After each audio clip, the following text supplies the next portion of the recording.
Baik, perkenalkan nama saya Wahyu Darem Saputra.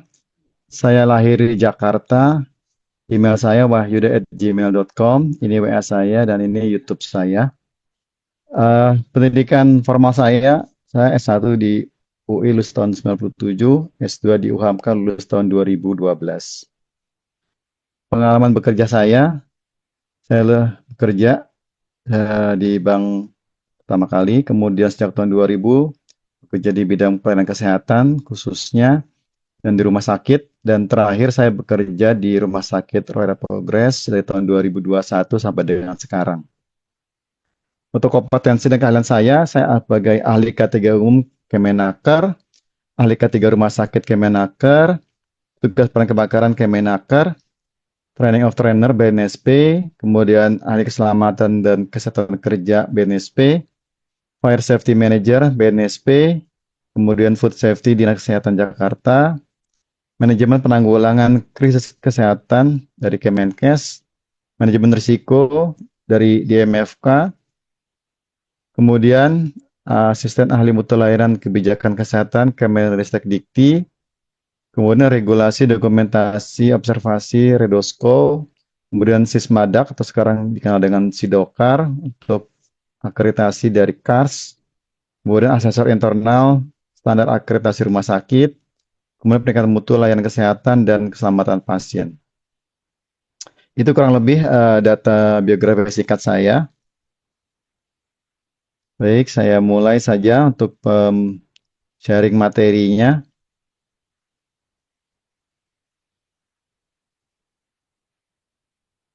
Baik, hari ini saya akan sharing tentang K3 untuk food safety dan food hygiene ya di rumah sakit khususnya seperti itu.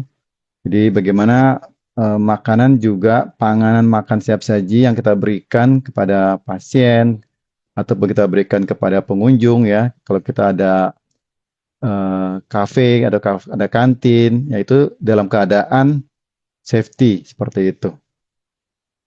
Baik, bicara tentang keamanan pangan ya di rumah sakit, jadi merupakan suatu keharusan ya di mana di sana terdapat instalasi gizi dan makanan bukan saja harus mengandung gizi yang baik dan seimbang, tapi juga harus memastikan ya makanan yang dikonsumsi itu aman seperti itu. Untuk Pak yang lainnya nanti bertanya ada forumnya ya Pak. Sebentar ya Pak, saya jelaskan dulu ya. Kemudian nanti jelaskan juga tentang foodborne disease ya. Jadi panganan yang enggak aman ya, tidak aman dapat menyebabkan penyakit ya, yang dapat menyebabkan gejala yang timbul ya. Karena mengkonsumsi panganan yang mengandung bahan ataupun senyawa yang beracun atau organisme yang patogen. Jadi penyakit yang timbul oleh pangan dapat digolongkan ke dalam dua kelompok. Jadi yang bersifat infeksi dan intoksikasi ya. Jadi bersifat keracunan seperti itu. Nah, ini dibutuhkan ya penanganan yang baik di dalam pengolahan pangan di rumah sakit. Jadi tujuannya adalah pemberian makanan di rumah sakit adalah tersedia makanan yang bermutu ya, baik dan aman, baik kepada pasien maupun kepada konsumen, serta terwujud perilaku yang sehat dan higienis untuk pengenalan makanan sehingga pasien dapat terhindar dari risiko penularan penyakit dan gangguan kesehatan dan keracunan makanan. Ya, itu tujuannya untuk makanan di rumah sakit. Nah, ini adalah prasarana yang ada di rumah sakit ya. Ini juga bagian yang harus dimonitor karena banyak sarana prasarana di rumah sakit ya. Ini sesuai dengan dari standar akreditasi rumah sakit tahun 2024 yang terbaru, sebenarnya nggak ada perubahan sama ya untuk prasarana di rumah sakit. Nah, kemudian kita bicara tentang personal hygiene ya. Jadi personal hygiene adalah ya kebersihan perorangan yang merupakan kunci keberhasilan dalam pengolahan makanan ya untuk makanan sehat di tempat pengolahan makanan atau TPP ya, tempat pengelolaan pangan. Ya, tujuannya apa sih? Tujuannya mampu mengenal dan menghayati serta mengamalkan yang dalam kehidupan sehari. Jadi orangnya tahu gimana sih ya setelah ikut pelatihan ini jadi untuk cara hidup yang sehat dan bersih. Regulasinya di Undang-Undang 17 2023 tentang kesehatan ya, Undang-Undang 18 2012 tentang pangan, Permenkes 2 2013 tentang KLB keracunan makan, Permenkes 14 2021 tentang standar kegiatan tentang izin berusaha berbasis risiko di sektor kesehatan. Upayanya adalah pengendalian ya faktor risiko yang berkaitan dengan proses pengolahan alat, tempat, orang ataupun disebut ini penjamah makan dan juga untuk bahan makanan. Kemudian atau food handler ya.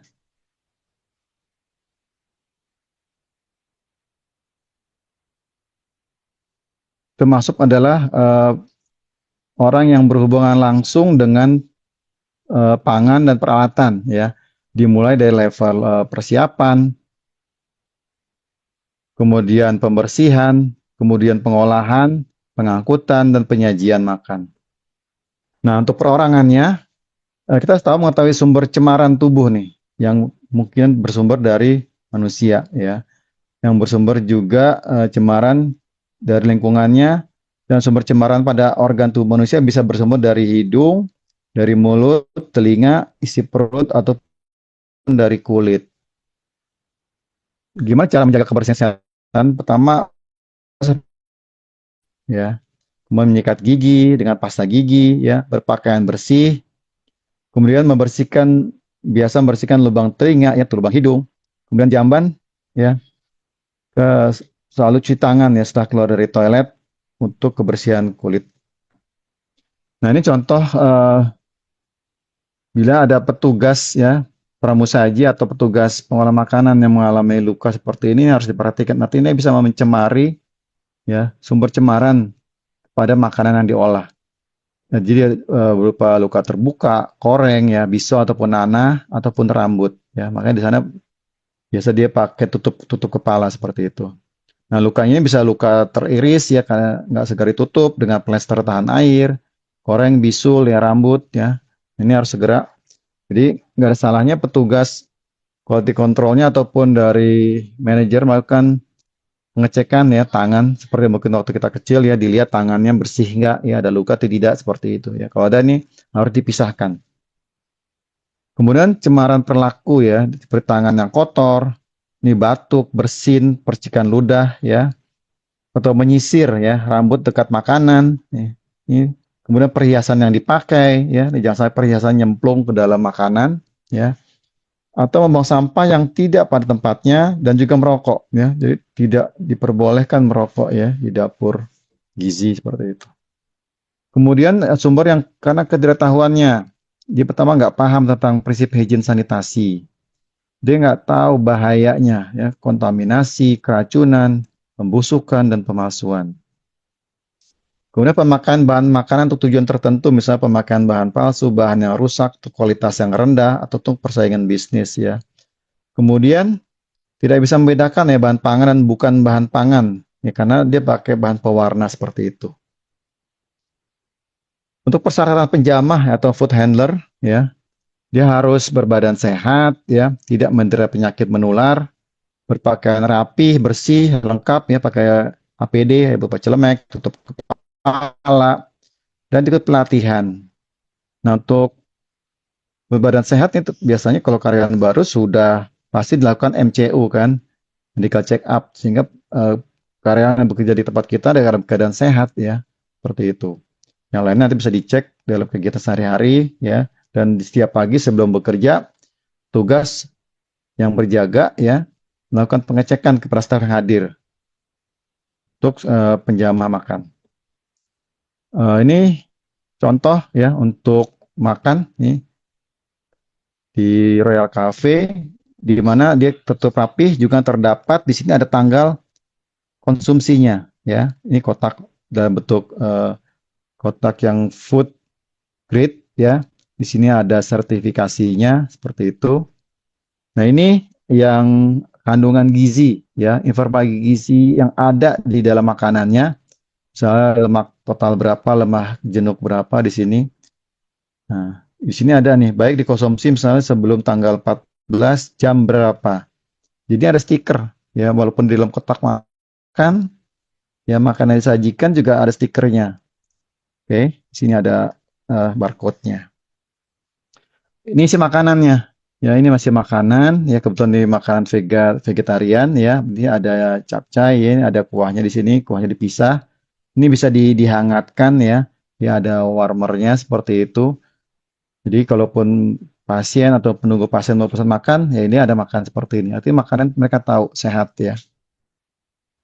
Nah, kemudian untuk hygiene juga ya, ini harus kulit bersih, nafasnya bersih, ya nggak bau ya, pakaiannya bersih, matanya sehat ya nggak sakit mata, telinga sehat bersih. Ini kebersihan badan ya. Pakaian kerjanya berbeda dan tersedia minimal dua ya, pakaian sehari-hari jadi dipisah.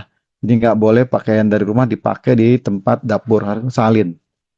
Kuku yang dipotong bersih, pendek ya, bebas dari kosmetik, jadi nggak ada kuku palsu ditempel atau pakai kutek, nggak boleh.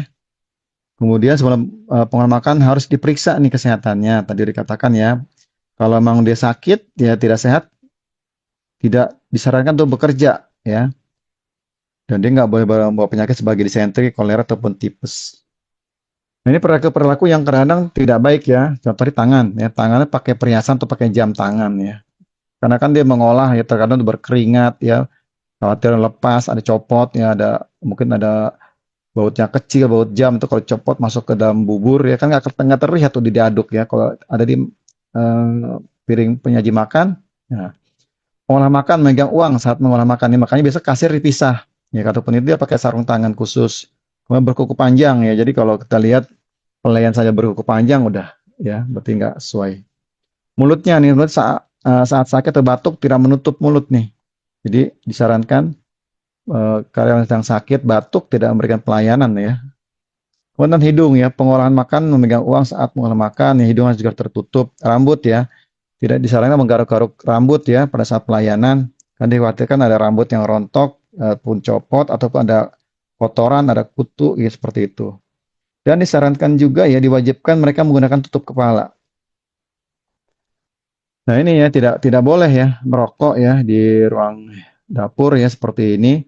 Karena bau asap rokok dapat mengotori udara dan dapat meresap nih ke dalam. Jadi ada beberapa jenis panganan tuh yang sangat sensitif terhadap bau. Jadi kalau ini nanti rasanya akan berbeda. Kemudian bakteri di mulut dan bibir dapat berpindah ke tangan nih, sehingga dapat mencemari pangan. Nah ini mungkin teman-teman sering lihat ya, di mana di sebuah warung makan ya, pelayannya begini ya, di bawahnya ada makan ya, dia ketiaknya terbuka ya, ketiaknya pakai lengan pendek ya, pakai daster ya. Ya ini kan berisiko ya, ada pencemaran ya. Mungkin kadang-kadang orang kalau saking buru-buru udah nggak melihat atau di bawah ini teman-teman bisa melihat ya seperti ini pelayanan ya hanya pakai tangan main comot-comot seperti itu dan dia nggak pakai sarung tangan khusus untuk makan ya. Main angkat-angkat seperti ini mencemari nih, ini sudah tidak sehat ya. Jadi disarankan tidak seperti ini ya.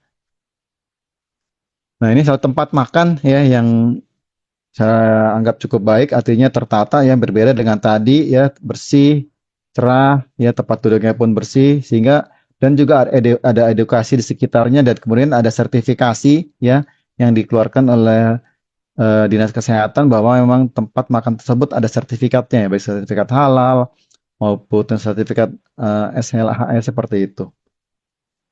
Nah ini contoh makan ya, untuk makan siang pasien juga ya ini ada nasi, ini berupa apa nih jamur ya, ini sayuran ya, ini sayuran berupa kuah ya. Di sini juga ada sama seperti pemberian makan pemberian obat ya.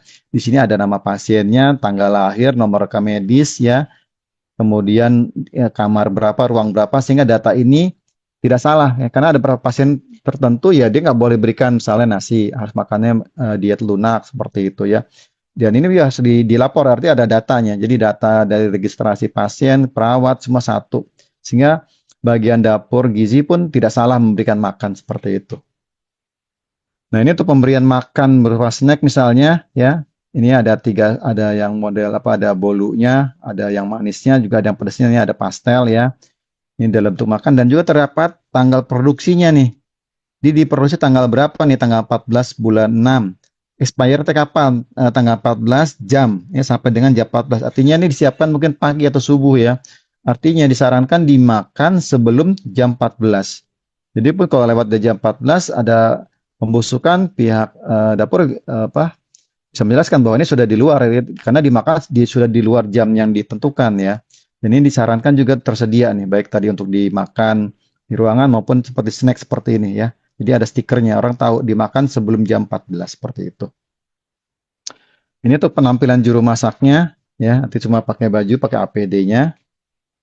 Nah, pakaian kerja hanya dipakai di tempat kerja ya, tidak dipakai selama perjalanan. Jadi misalnya walaupun rumahnya dekat cuma 20 meter dari kantor ya salin ya. Sebaiknya memiliki minimal 2 setel ya pakaian kerja per orang. Kemudian dilengkap dengan celemek dan tutup kepalanya ya. Dipakai hanya di tempat kerja dan tidak dipakai selama di perjalanan. Jadi makanya harus sediakan locker ya. Jadi ada locker, karyawan salin taruh baju di locker, semuanya handphone presenter di locker, kayak baju kerja seperti itu. Dan lockernya pun harus di luar ruang dapur seperti itu sehingga bisa lebih aman ya, tidak ada cemaran.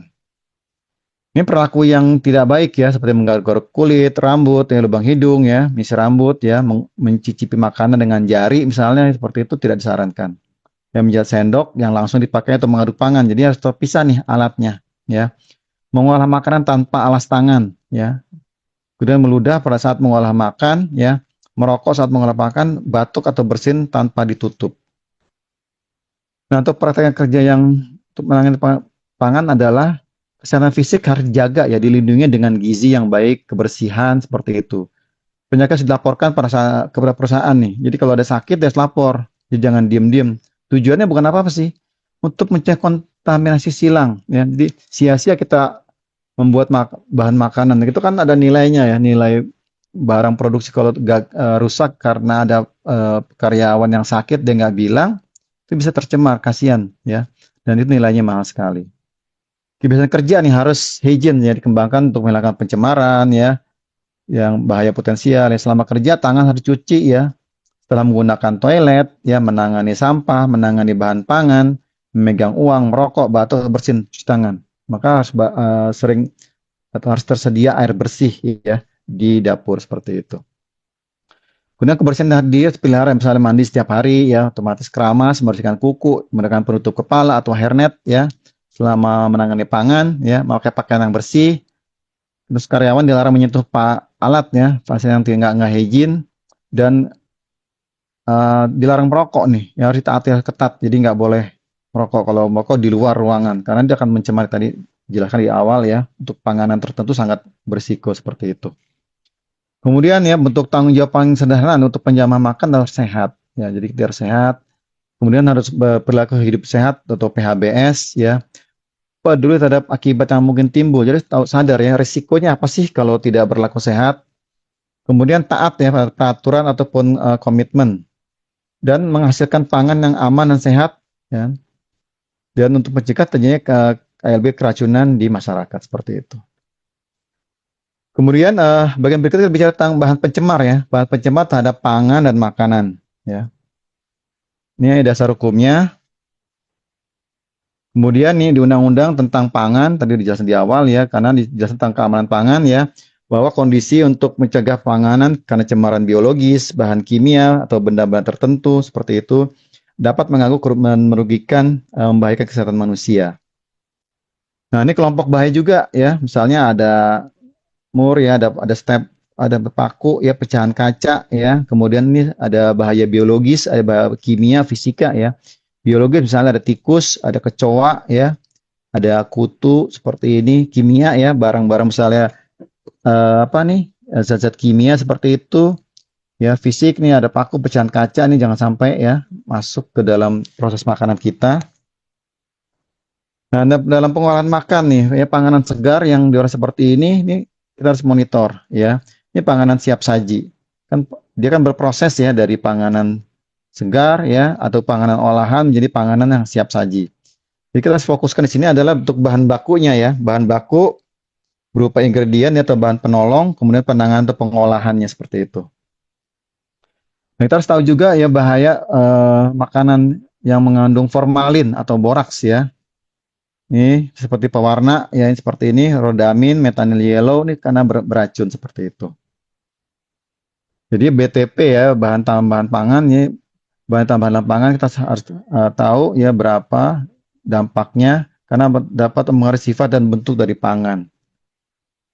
Nah, permasalahan dari BTP adalah penggunaan BTP yang melebihi batas maksimal ya, yang seperti yang diizinkan seperti itu. Misalnya penyalahgunaan bahan yang berbahaya juga ya.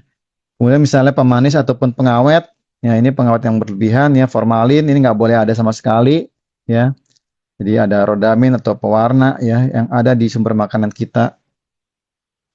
Ini contoh-contoh makanan yang misalnya cemaran mikroba ya karena rendahnya kondisi higien dan sanitasi, kemudian cemaran kimia karena baku yang sudah tercemar atau penyalahgunaan bahan-bahan berbahaya. Ini sering ada di lingkungan kita semua nih, ada bakso ya, minuman-minuman seperti ini. Kemudian bahaya-bahaya biologis ya, tadi dijelaskan ya, ada kuman, bakteri, bahaya kimia ya, kemudian bahaya fisik yang staples seperti ini. Jadi pangan harus aman nih. Jadi karena itu teman-teman yang bekerja di dapur kan tidak boleh pakai perhiasan ataupun hal yang kecil-kecil itu bahaya takutnya masuk ke dalam makanan. Cemaran fisik ya, ini contohnya potongan kayu ya, ada potongan kaca, potongan logam ya, atau potong bagian tubuh serangga ya. Sering ada cerita ada sayap kecoa atau ada apa ya, ada kerikil, pasir, plastik ataupun rambut ya. Ini sangat berbahaya sekali nih. Ini cemaran fisik. Kemudian bahaya biologis ya, air tanah tercemar, ada debu, ada serangga ya, berupa lalat ataupun kecoa, hewan pengerat atau tikus, hewan peliharaan, alat kotor ya, tangannya kotor, penjajah pangan yang nggak bersih, pangan mentah yang tercemar ya. Nah ini harus dibersihkan ini bahaya-bahaya biologisnya. Kemudian dari tanah bersumber dari feses air yang kotor mengandung mikroba ya. Bagian tubuh misalnya ada kulit ya, ada kulit yang terkelupas atau rambut ya, kotoran telinga, dari mulut atau hidung ya, karena terdapat mikroba nih, sehingga dapat berpindah. Apalagi bila ada karyawan yang bersin ataupun batuk. Ini sumber-sumbernya nih dari rambut ya, telinga, ya hidung, mulut ya, badan ya, dari usus ya, ataupun dari saluran pembuangan. Ini bahaya mikroba apa saja sih? Ada bahaya virus ya, ada hepatitis A, hepatitis E, ada norovirus, rotavirus, ya bakteri patogen, ada salmonella, ada vibrio ya, ada E. coli, ya ada Staphylococcus ya atau parasit, ada cacing gelang, cacing kremi. Nah, ini bahaya-bahaya mikrobiologis yang bisa mencemari makan. Ataupun ada makanan-makanan lain misalnya makanan ini ya, kemasan yang bentuknya sudah rusak, penyok, ini contoh digambar seperti ini ya, baik dari kornet, sarden, jamur, seperti sebaiknya tidak digunakan lagi. Nah, untuk menghindari bahaya mikrobiologis ya, pilih panganan yang olahan nih, masaknya dengan baik di atas 70 derajat Celcius ya, kemudian konsumsi segera makanan saat matang ya. Disimpan makanan matang itu di suhu antara 10 derajat atau sampai dengan 60 derajat Celcius nih ya. Nah, pemanasan kembali itu harus seksama ya. Kemudian hindari kontaminasi silang. Dan cuci tangan harus selalu berulang-ulang ya. Jaga perlengkapan alat dapur harus selalu bersih ya. Lindungi pangan dan dari cemaran hewan dan gunakan air bersih. Nah, untuk cemaran kimia, nih kita tahu ada pestisida, ya, ada bahan pembersih, ada cat, minyak pelumas, logam, racun, ya, BTP, ada formalin, ya. Pestisida, apalagi kalau misalnya untuk membersihkan, ya, bekas apa mengelap meja atau nah ini pestisida harus dijauhkan nih, ya, takutnya tumpah atau mencemari makanan kita nih hati-hati, ya. Ada bahan pembersih misalnya. Kemudian sumber bahaya kimia juga ya, bahaya alami, ya, misalnya HCN dalam singkong ya, ada asam cyanida, karena berefek mual, muntah, pusing seperti itu. Jadi untuk makanan-makanan tertentu kita harus tahu nih yang sifat alaminya. Jadinya bisa ada pengolahan khusus ya, bisa dibersihkan ya, direndam air dulu ya, diganti berapa kali ya, sehingga bisa lebih bersih lagi. Kemudian sumber alami yang berikutnya asam jengkolat pada jengkol seperti ini ya, dapat menyebabkan perut kembung, kolik ataupun kejang ya. Karena dapat bentuk kristal pada saluran kemih. Jadi kalau makan ini tolong berhati-hati ya, jumlah juga harus sesuai dengan ukuran ya, jangan berlebihan. Kemudian logam berat ya, karena dapat dari merkuri, timba, kadmium ya, dari air yang tercemar. Jadi air yang digunakannya pun harus bersih. Atau bersumber dari alat masak atau pengemas yang mengandung logam ya. Kemudian dari hewan, dari pewarna tekstil misalnya, atau dari udara tercemar ya. Jadi ini kalau masak juga harus tempatnya juga yang bersih ya, seperti seperti itu. Kemudian berikutnya adalah makanan jajanan ya, misalnya makanan jajanan sekolah ya karena biasa mengandung pemanis buatan ya atau pengawet, asam benzoat seperti itu atau penyalahgunaan berbahaya ya. Karena dia sering berbahaya untuk pangan, formalin, borak ya. Ini contohnya seperti ini nih sirup-sirup seperti pewarna ini yang nggak memiliki eh, standarnya ya nggak sesuai. Jadi tolong teman-teman kalau ini lihat lagi kembali. Kemudian itu formalin ya, ini formalin dalam pembelian makanan nih. Karena kami pernah melakukan dalam tes ya ternyata tahu yang diproduksi itu formalin langsung kita ganti vendornya ya. Kalau mie juga dilihat ada sertifikatnya. Jadi kalau memang udah ini ganti vendor jadi jangan digunakan. Dilihat dari ayam, ikannya kan kesegarannya nggak berbeda ya. Ya, ini biasa ada di sini nih ya, di mie, bakso, tahu, ikan ya. Jadi kalau teman-teman ada pengolahan di dapur menggunakan tahu, waspadai juga ya. Jadi perlu sekali-kali diambil sampelnya atau waktu dia menawarkan vendornya minta sampelnya tahunya ada sertifikatnya enggak ya, memang bebas dari formalin. Nah, nanti setahun sekali kan kita cek tuh, kita cek benar nggak seperti itu diambil sampelnya. Nah ini boraks ya biasa ada di lontong nih contohnya ya di bakso ya, ini di pempek seperti ini ya di kerupuk ataupun di apa nih eh apa yang dibakar ya seperti ini ya. Ini biasa dia karena daya tahan yang cepat busuk dia dikasih bahan pengawet nih ya. Contoh di bakso, cilok ya, lontong ya, otak-otak ya, kerupuk, mie basah, pisang ya, molen ya, siomay ya kan dari buras, ketupat, lemper ya, otak-otak. Nah, itu juga ini hati-hati ya, dilihat. Jadi kalau udah berlebih lebih dari berapa kok masih awet, nah ini harus diwaspadai. Ini boraks ya, ini boraks yang banyak dijual di pasaran nih ya. Ini contoh-contoh ini, jadi kita harus lihat nih. Ini jangan sekali-sekali digunakan ya, dan ini tidak boleh. Karena dia itu sebenarnya penggunaannya bukan untuk makan ya, ini penggunaan untuk ini ya. Nah ini ciri-cirinya nih, ini yang saya lihat kalau mie basah ya, walaupun 2 hari simpan mie basah masih bagus aja gitu kan. Nah ini kita kemudian baunya agak menyengat nih, ya kemudian nggak lengket kan kalau mie dipegang ya ada lengket-lengketnya. Terus mie-nya lebih mengkilap dibanding mie normal nih. Terus saya lalat juga nggak mau datang, kok kenapa ya? Karena dia nggak menghasilkan, karena sudah ada zat kimianya nih. Kemudian tahu ya, untuk tahu ya, tahu tuh terlampau keras namun nggak pernah padat nih. Nah, contohnya. Apalagi misalnya lebih dari 15 hari di kulkas masih bagus. Di suhunya 10 derajat misalnya. Nggak rusak sampai 3 hari di luar ruangan. Jadi patut diwaspadai nih kalau di 3 hari di luar kok awet ini tahu ya. Terusnya baunya agak menyengat nih ya. Nah, untuk bakso ya, bakso biasa tidak nggak rusak ya sampai 5 hari ini pada suhu kamar. Nah, ini kalau bakso 5 hari diam di luar nggak apa-apa. Nah, ini kita curiga nih nggak bau nggak ini ya. Wah, tekstur sangat kenyal nih ya. Kemudian nggak pernah lalat nggak pernah hinggap ya. Nah, ini lalat aja nggak mau hinggap ke makanan itu artinya udah kelihatan ya. Jadi indikasi alamiahnya kelihatan seperti itu. Ini contoh juga ikan segar ya, ikan asin ya nggak rusak sampai 1 bulan di suhu kamar ya, bersih cerah nggak berbau khas ikan asin, nggak dihinggapi lalat seperti itu ya. Ayam juga 5 hari di suhu kamar ya, awet aja gitu kan, kemudian nggak pernah dihinggapi lalat. Ya, ini semuanya indikator alamiahnya adalah nggak dihinggapi lalat ya. Nah ini industri juga yang menghasilkan nih ya. Ini makanan-makanan tadi ya, ada boraks, ada lontong ya. Ini yang sering digunakan, jadi hati-hati ya. Kalau teman-teman di rumah sakitnya ada mungkin membuat bakso ya lebih baik bakso bikin sendiri ya, bukan beli bakso dari pasaran, sehingga kita tahu kualitasnya. Ini makanan berboraks ya baksonya, tekstur sangat kenyal, warnanya nggak kecoklatan ya, dagingnya cenderung keputihan ya, lontong ya, sangat kenyal, rasanya getir ya. Ini kerupuk ya, sangat renyah, rasanya juga berbeda. Nah ini yang contoh juga nih yang sering kita lihat minuman ya makanan seperti ini ya warnanya aja sudah kita patut curigai ya kenapa warna seperti ini seperti itu ya warna pangannya mencolok ya kemudian ini karena dampaknya mungkin sekarang nggak berasa ya dampaknya jangka panjang nah, bisa berakibat kanker. Ini juga sering kita lihat ya ada mie kuning seperti ini ya gula seperti ini makanan seperti ini kita lihat ya ini biasa dia pakainya ini methanol yellow ya. Kemudian ciri-ciri pewarna non alamiah jenis pangannya ya diberi bahan berbahaya, warna mencolok ya, cenderung berpendar ya, banyak titik-titik yang homogen, bisa ada kerupuk untuk es puternya ini contohnya sering suka dipakai nih ya.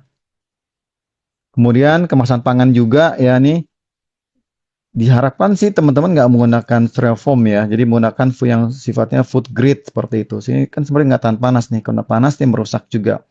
Kantong plastik juga ya, bukan kantong plastik hitam seperti ini ya, jadi tidak disarankan. Nah untuk pembelian bahan tambahan makanan ya, pertama memiliki izin edar, terus mencantumkan jenis dengan jelas, yang mencantumkan aturan pakai, petunjuk, penyimpanan, dan masa kadaluarsanya. Lihat di sini nih, ada kan BP POM nomor berapa ya, nomor edarnya berapa, tanggal produksi kapannya kita tahu ya, kadaluarsanya kapan ya, jangan salah pilih. Nah, amankan pangan ya dan bebaskan produk dari bahan berbahaya ya, ini bahan-bahan berbahaya baik fisika, kimia, bahasa apa, fisika, kimia, biologi ya, atau bahan berbahaya yang fisik ya. Nah, kemudian yang nggak paling penting juga tentang pencucian alat ya, pencucian alat di dapur ya. Nah, ini di tahun 2024 kalau teman-teman ingatnya ada kasus ya, ada sebuah tempat makan yang mencuci makanan itu di toilet ya. Ini ditemukan oleh customer adalah dari apa? Dari ojek online, dia numpang pipis ke belakang, ternyata piring bekas makannya dicuci ditaruh di toilet, ini toilet seperti ini ya. Kemudian difoto lah seperti itu ya. Sehingga sampai ini perusahaannya tutup, bangkrut ya. Jadi tolong kewaspadaan, artinya entah ini apa mungkin persaingan dagang, tapi nggak boleh ya. Teman-teman harus punya tempat mencuci sendiri. Ya ini kalau udah ke mass media udah susah nih ya. Ini contohnya ya, ada makanan higienis bikin warga ya keracunan, ya piring harus selalu bersih. Ini juga tempat makan harus selalu dicuci ya. Seperti itu. Nah, mencuci ya berarti membersihkan atau menjadikan bersih. Nah, secara awam nggak sama nih ke setiap orang. Jadi ini ada aturan untuk hygiene sendiri nih ya. Ada ukuran standarnya ya. Bersih secara visual ukuran standarnya ya. Dan angka E. coli-nya berapa. Nah, pembersihan untuk menghilangkan kotoran ya, partikel. Jadi ada pembersihan. Pertama dilakukan pembersihan sanitasi ini dibersihkan dulu ya. Jadi untuk mengurangi jumlah bakterinya. Kemudian pembersihan dan sanitasinya nih, setiap kali ada pembersihan harus di tempat saji, pengolahan juga harus dipisah karena berpotensi berbahaya. Kemudian ya untuk penyimpanannya ada apa, termometer, kita tahu ukuran suhunya. Kemudian eh, untuk penyimpanan yang berbahaya ya, permukaan kontak pangan ya, ini minimal 4 jam sekali harus dibersihkan seperti itu. Nah, objek harus dibersihkan ya di ruang dapur pertama adalah ya piring, mangkok ya, alat makan, kemudian gelas, cangkir, mug, alat talenan ya, meja persiapan, wadah, penyimpanan, baki, untuk display, wastafel seperti itu ya. Kemudian ada objek juga harus dibersihkan ya minimal seminggu sekali atau 1 bulan ya. Ini ada lantai, dinding, langit-langit ya, tempat sampah, jendela ya, kulkas, ruang pendingin. Ini harus di stok opnam ya, dibersihkan. Jadi jangan bertumpuk lagi bertumpuk. Nanti yang bulan lalu masih ada di situ ya, dibersihkan nih ya. Jadi tempat dapur juga harus dibongkaran, istilahnya dibongkar, dibersihkan ya, sama-sama seperti itu.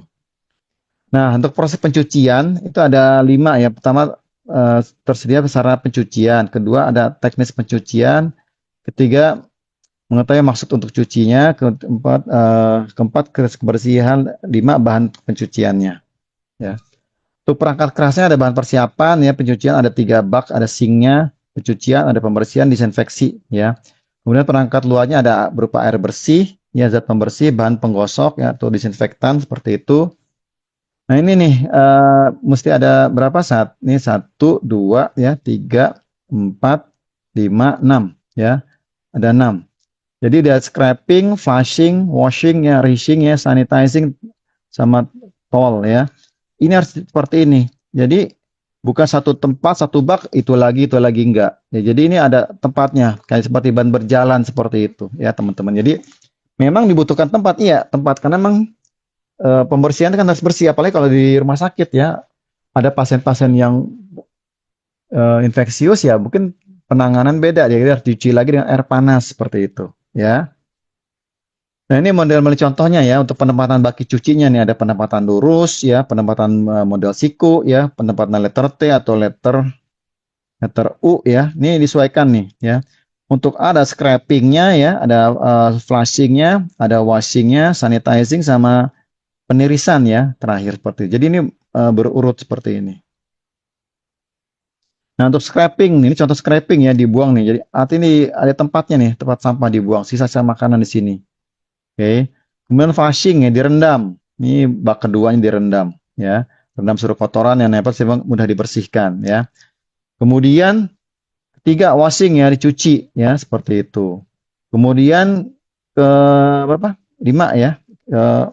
Keempat ya dibilas ya. Ini bagian pembilasan guna air banyak mengalir, hati gosok ya dengan tapas artinya atau air yang bertekanan nih ya. Jadi harus siap.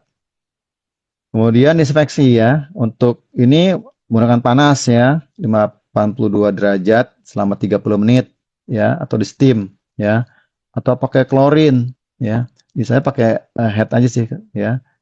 Cuma memang ini panas ya artinya jangan semua sekaligus artinya orang mungkin bergantian karena bisa terlalu panas juga orang nggak nyaman ya bekerja di sini ya. Jadi berapa jadi maka pekerjaannya diatur jangan ditumpuk banyak seperti itu ya. Karena dia harus 82 derajat ya selama 30 detik. Nah, ini untuk penggunaan klorinnya ya. Konsentrasinya, suhunya di sini waktu kontaknya berapa lama ya. Jadi kalau pakai iodon 30 detik, ini 7, ini 30 seperti itu. Ini masing-masing ada plus minusnya ya. Silakan teman-teman pilih ya untuk penggunaan di tempatnya yang ideal yang mana ya. Dia pakai klorin, pakai iodin atau quaternary ya. Karena kalau 30 lama nggak ya seperti itu. Kemudian pengukuran untuk konsentrasi sanitizer ini ya. Kita harus tahu nih untuk pengukurannya. Jadi kita harus diukur ya. Jadi ada ukurnya. Biasa kerja sama dengan orang Kesling ya, ukur atau nanti sesuai dengan periode triwulan kita menggunakan lab eksternal ya, kita ukur. Kemudian untuk bahan kimianya dilakukan hati-hati ya, gunakan bahan kimia sesuai dengan aturan. Kemudian jangan lupa minta MSDS-nya atau LDK ya, sehingga nggak salah. Penyimpanan juga harus terpisah seperti itu ya. Walaupun yang digunakan di ruang dapur kan, tapi jangan ditaruh di dapur ya tempat terpisah karena takut orang buru-buru main ambil jerigen ya warna sama apalagi seperti itu. Ini harus jelas ya tertulis ya. Simpan dari aman, kemudian simpan dengan tiap saat simpan dengan wadah aslinya. Jadi jangan maksudnya wadah asli jangan tukar kebanyakan di apa di ecer-ecer seperti itu enggak, jangan ya karena itu dikhawatirkan untuk wadah berikutnya itu nggak ada labelnya. Nih bahan kimia sesuai dengan petunjuk ada labelnya. Ini gunanya label seperti ini jelas disinfektan seperti itu. Kalau enggak, kalau pakai jerigen mirip-mirip jerigennya ya. Dengan jerigen minyak goreng kan ukuran yang 5 kilo nih ya. Jadi harus dipisah ya. Ini pengeringan. Ya, penggunaan lap yang bersih untuk pengeringan. Jadi bila terjadi kontaminasi gunakan lap bersih dan steril atau single use nih. Kain dicuci steril. Nah, ini artinya harus ada beberapa kain ya. Jangan satu dari pagi itu lagi, seorang itu lagi seperti itu. Ya. Kemudian untuk perawatan juga ya di lokasi harus bersih ya, nggak kena percikan atau debu ya posisinya. Dan juga ada tes kebersihan alat nih. Jadi berapa waktu tertentu kita adakan tes juga nih alat yang kita gunakan bersih nggak ya, seperti itu. Nah kemudian tentang persiapan untuk hygiene sanitasi pangan juga adalah tentang bahwa kita menyediakan pangan untuk banyak orang sehingga tanggung jawabnya yang cukup besar ya. Juga harus bahan yang dihasilkan makanan harus bebas dari pencemar seperti itu. Jadi di hygiene sanitasi makan ya harus sering-sering cuci tangan karena kita mengendalikan faktor tempat ya ini tempat, alat, orang dan makanan ya. Ini saling berkaitan nih tempatnya oke bagus alatnya nggak bisa juga tempat oke alat oke orangnya malas nggak ikut aturan ya nggak bisa juga ya. Tempat, alat, orang oke, makanan tidak sesuai ya, banyak apa yang harus diulang ya nggak bisa seperti itu. Jadi semua harus berkaitan karena akan mengganggu ya hasil yang kita hasilkan.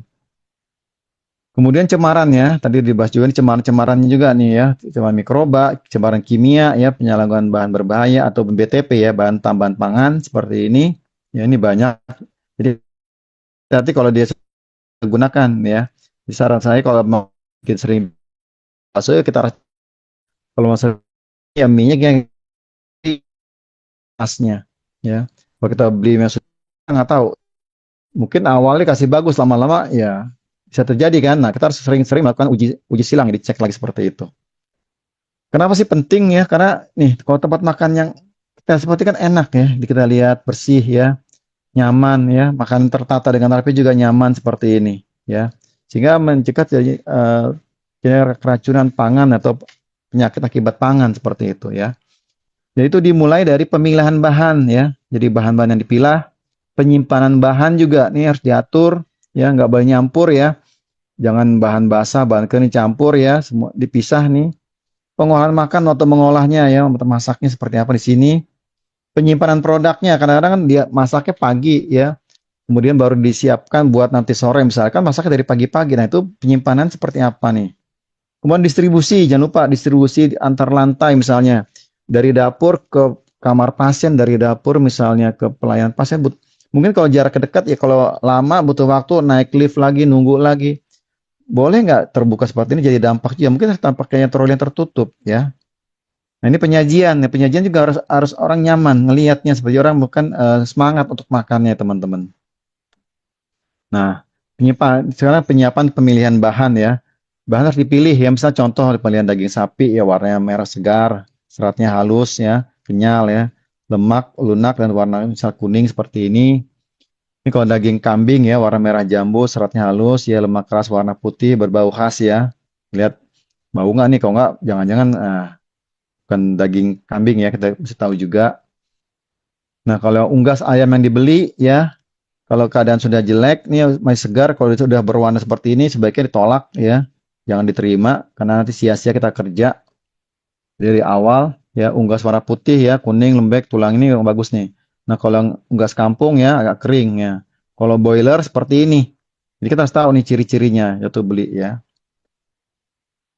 Nah, kalau sudah agak pucat, kebiru-biruan ya, kuning mencolok, ya nggak elastis, kalau dipegang kok bahannya keras, ya, tolak aja. Jadi nanti kita sia-sia masak ya. Nah, ikan segar ya. Kalau ikan segar kulitnya terang, cerah, sisiknya melekat ya. Matanya jernih dilihat ya, daging elastis seperti ini ya, nggak berbau busuk ya. Tapi kalau udah berubah dia seperti ini nih, kering ya, nggak, tidak busuk ya, daging utuh. Nah, telur juga, mas lihat ya, telurnya bersih, kuat, nggak pecah, nggak retak, bocor ya. Kemudian terdapat noda atau kotoran pada kulit yang harus bersih. Lapisan tepung permukaan, lapisan zatnya juga ya. Kulit telur kering ya, nggak basah, dikocok. Misalnya dikocok kan beda ya. Telur masih bagus, merah dikocok itu berbeda ya. Kemudian untuk pangan nabati ya, buah-buahan ya. Fisiknya harus bagus ya, terbungkus kulit dengan baik, warna juga sesuai ya. Nggak karbitan ya, nggak berbau busuk, ya, nggak asam ya. Sayuran juga ya, daun, buah, umbi atau segar seperti itu. Kulitnya nggak ada bekas gigitan hewan ya, atau bekas gigitan manusia. Kemudian tidak ada nodanya, bebas dari tanah ataupun kotoran. Kemudian untuk biji-bijian ya, nah berupa kering ya, isi penuh, warna mengkilap, permukaannya baik, nggak ada noda ya, bijinya nggak ada lubang ya, walaupun kecil ya, takut dimakan ngengat seperti itu. Terus dicium ya, dia baunya bau khas seperti itu. Kemudian nggak ada tumbuh nih, kecambah atau tunas nih ya, udah kecumbuh tunas ya jangan diolah ya. Nah, biji yang baik tuh kalau direndam tuh tenggelam di air ya, bukan ngambang. Kalau ngambang artinya dia kosong dia. Ya. Kemudian bumbu kering ya, bumbu kering tuh kering nggak dimakan serangga, warna mengkilap, berisi penuh, bebas dari kotoran dan debu ya. Nah, kalau berubah warna nih harus dipisahkan ya teman-teman. Nah, untuk bahan fragmentasi ya, pangan tercium aroma asli ya, nggak berubah warna, bebas dari cemaran ya, tidak terdapat noda atau pertumbuhan benda asing. Kemudian untuk pengenalan pabrik ya terdaftar. Nah ini jadi kemasan kalian terdaftar, nggak rusak ya, kemasannya nggak berubah warna ya. Terusnya masih pada masa belum kadaluarsa ya, penutup segelnya baik, mereknya labelnya jelas terbaca ya. Jadi kalau sudah penyok, bolong seperti ini nggak usah ya.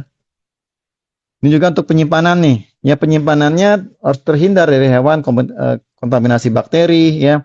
Dan jangan lupa pakai FIFO ya, ditaruh di kulkas first in first out, jangan yang diambil yang di atas lagi seperti itu ya.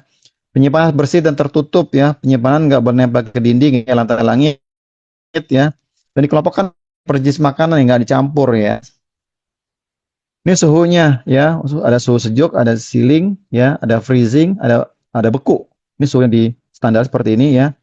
Jadi ini disesuaikan dengan makanannya nih ya. Jadi makin beku dia akan makin tahan lama, tapi tergantung untuk penyimpanannya. Nah, kemudian catat nih bahan-bahan terima, dicatat dalam buku stoknya, tanggal pembelian, ya, tempat penempatan, ya, bahan yang layak disimpan, kemudian organ-organnya seperti itu. Ingat wadah tertutup, suhunya ada 40 sampai 65 ya. Kalau di suhu kamar sekian ya, dan ada petugas nih, petugas khusus menanganinya nih. Ingat jangan lupa tetap kembali pakai Vivo ya. Jadi pertama kali taruh disimpan itu pertama kali kita gunakan sehingga berputar ya. Jadi harus diatur cara penyimpanannya. Ini penyimpanan yang salah, ini ada di kulkas ya, menumpuk seperti ini ya, campur baur ya, ini salah ya. Kemudian berikutnya untuk pemasak pengolahan ya, persiapan tempatnya. Jadi ventilasi harus cukup baik, lantai dindingnya harus bersih, meja peracekan bersih, permukaannya kuat, nggak ada goresan-goresan ya, bebas lalat, tikus ya, seperti itu. Alat masaknya ya, kuali, baskom, panci, misalnya keadaan bersih. Alat penyimpanan pangannya harus terpisah di tiap jenis pangan ya, tinggal patah atau gompal atau penyok ya. Jarak terendahnya minimal 15 cm, terlindung dari serangga, lalat, tikus dan sebagainya. Nah, alat masaknya ini dapat tercemar juga nih, jadi harus dihindari ya. Dari alat yang kotor, kemudian kondisi harus baik ya, kemudian dibersihkan sebelum digunakan ya, simpan di ruang yang bersih dan kering. Ini contoh talenan ya, ini talenan terbuat dari bahan sesuai ini ya, bukan dari bahan kayu seperti ini karena ini kalau dipotong ada seratnya. Dia harus kuat dan tahan terhadap karat dan korosi ya. Ini disarankan seperti ini. Good waran pangan ya, harus kotak pangannya harus food grade ya, non toxic, bersih ya. Dan hanya untuk pangan, jadi jangan dicampur buat pangan, nanti dicampur buat apa lagi enggak. Kalau buat pangan ya pangan, dan memang dia harus penuhi ini semua ya, food grade, non toxic, bersih, dan untuk pangan saja. Nah, untuk memasak ya, ada masakan dengan baik, pastikan suhu inti mencapai, kemudian suhunya dibaring tepat di bagian paling tebalnya, kemudian diaduk ya, sesuai masak dengan suhu intinya. Untuk minyak goreng dipanaskan nggak lebih dari 190 derajat. Untuk pemanas cepat ada macam-macam cara ya, ada oven tradisional, ada convection oven, ada microwave oven, ada sistem presto seperti itu ya.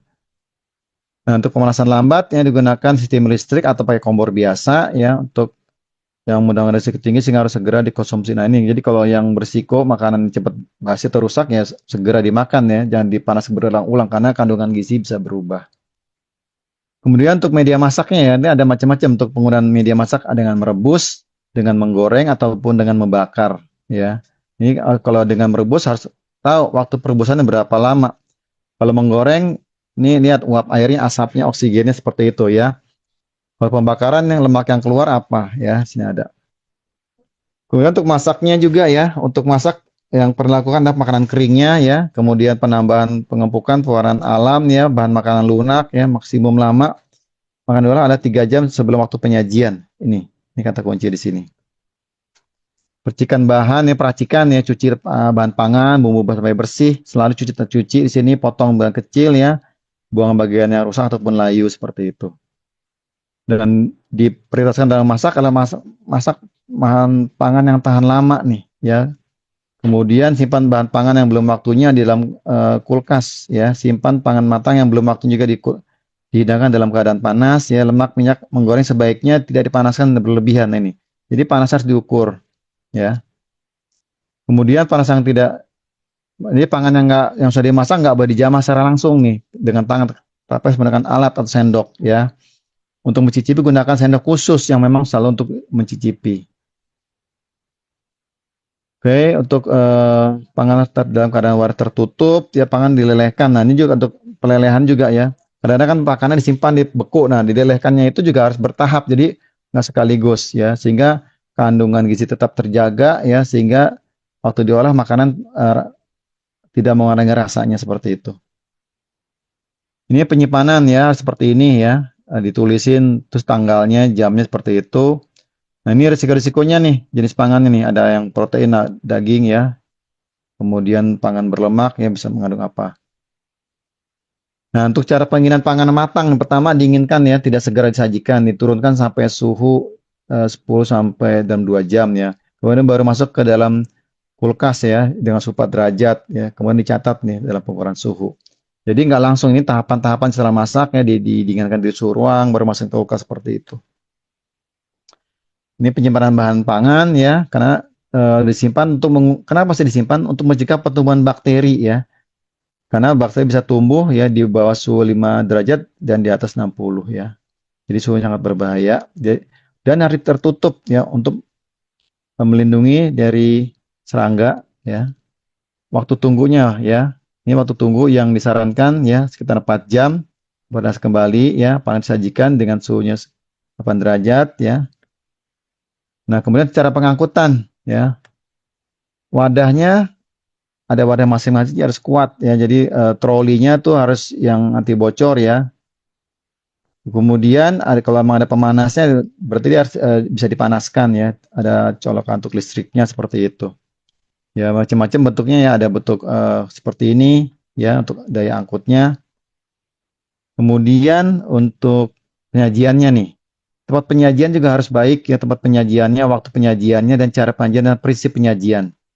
Prinsipnya pertama makanan nggak boleh kontaminasi silang. Biar satu tercemar yang lain dapat diamankan. Jadi kenapa sih dipisah-pisah biar tahu oh ini tercemar gitu. Semuanya kan bisa diamankan ya, bisa dipisahkan. Oh ini tidak, oh ini masih bisa seperti itu. Kemudian kadar air juga kita harus tahu ya.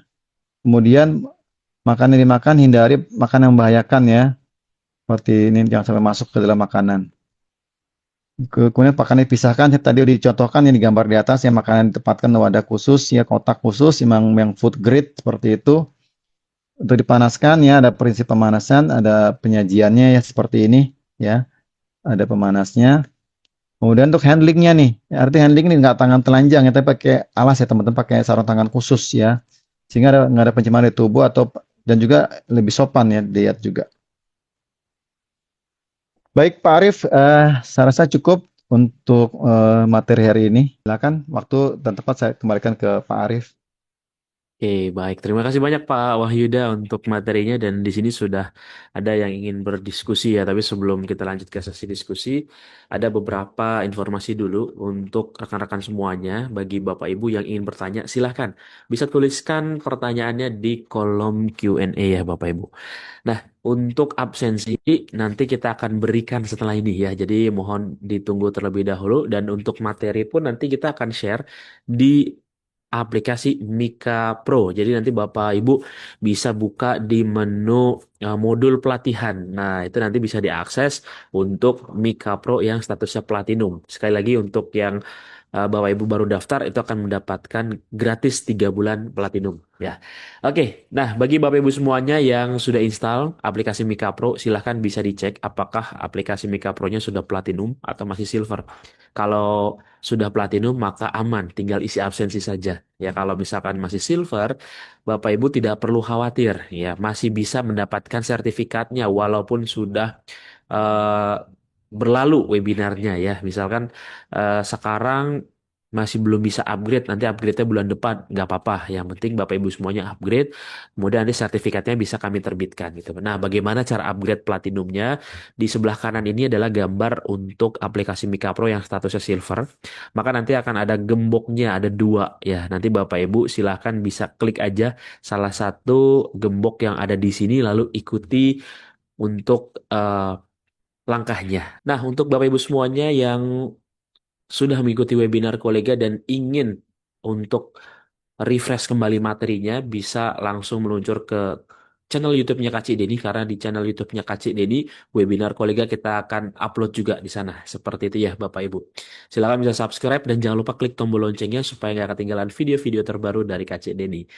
Kemudian bagi Bapak Ibu semuanya yang memiliki SKP dan juga lisensi Kemenaker RI untuk yang levelnya ahli, Bapak Ibu silahkan eh, bisa dicek apakah sudah expire, mendekati expire, atau sudah lama expire-nya. Dan silahkan bisa dicek dan Mediatema bisa bantu untuk perpanjangannya.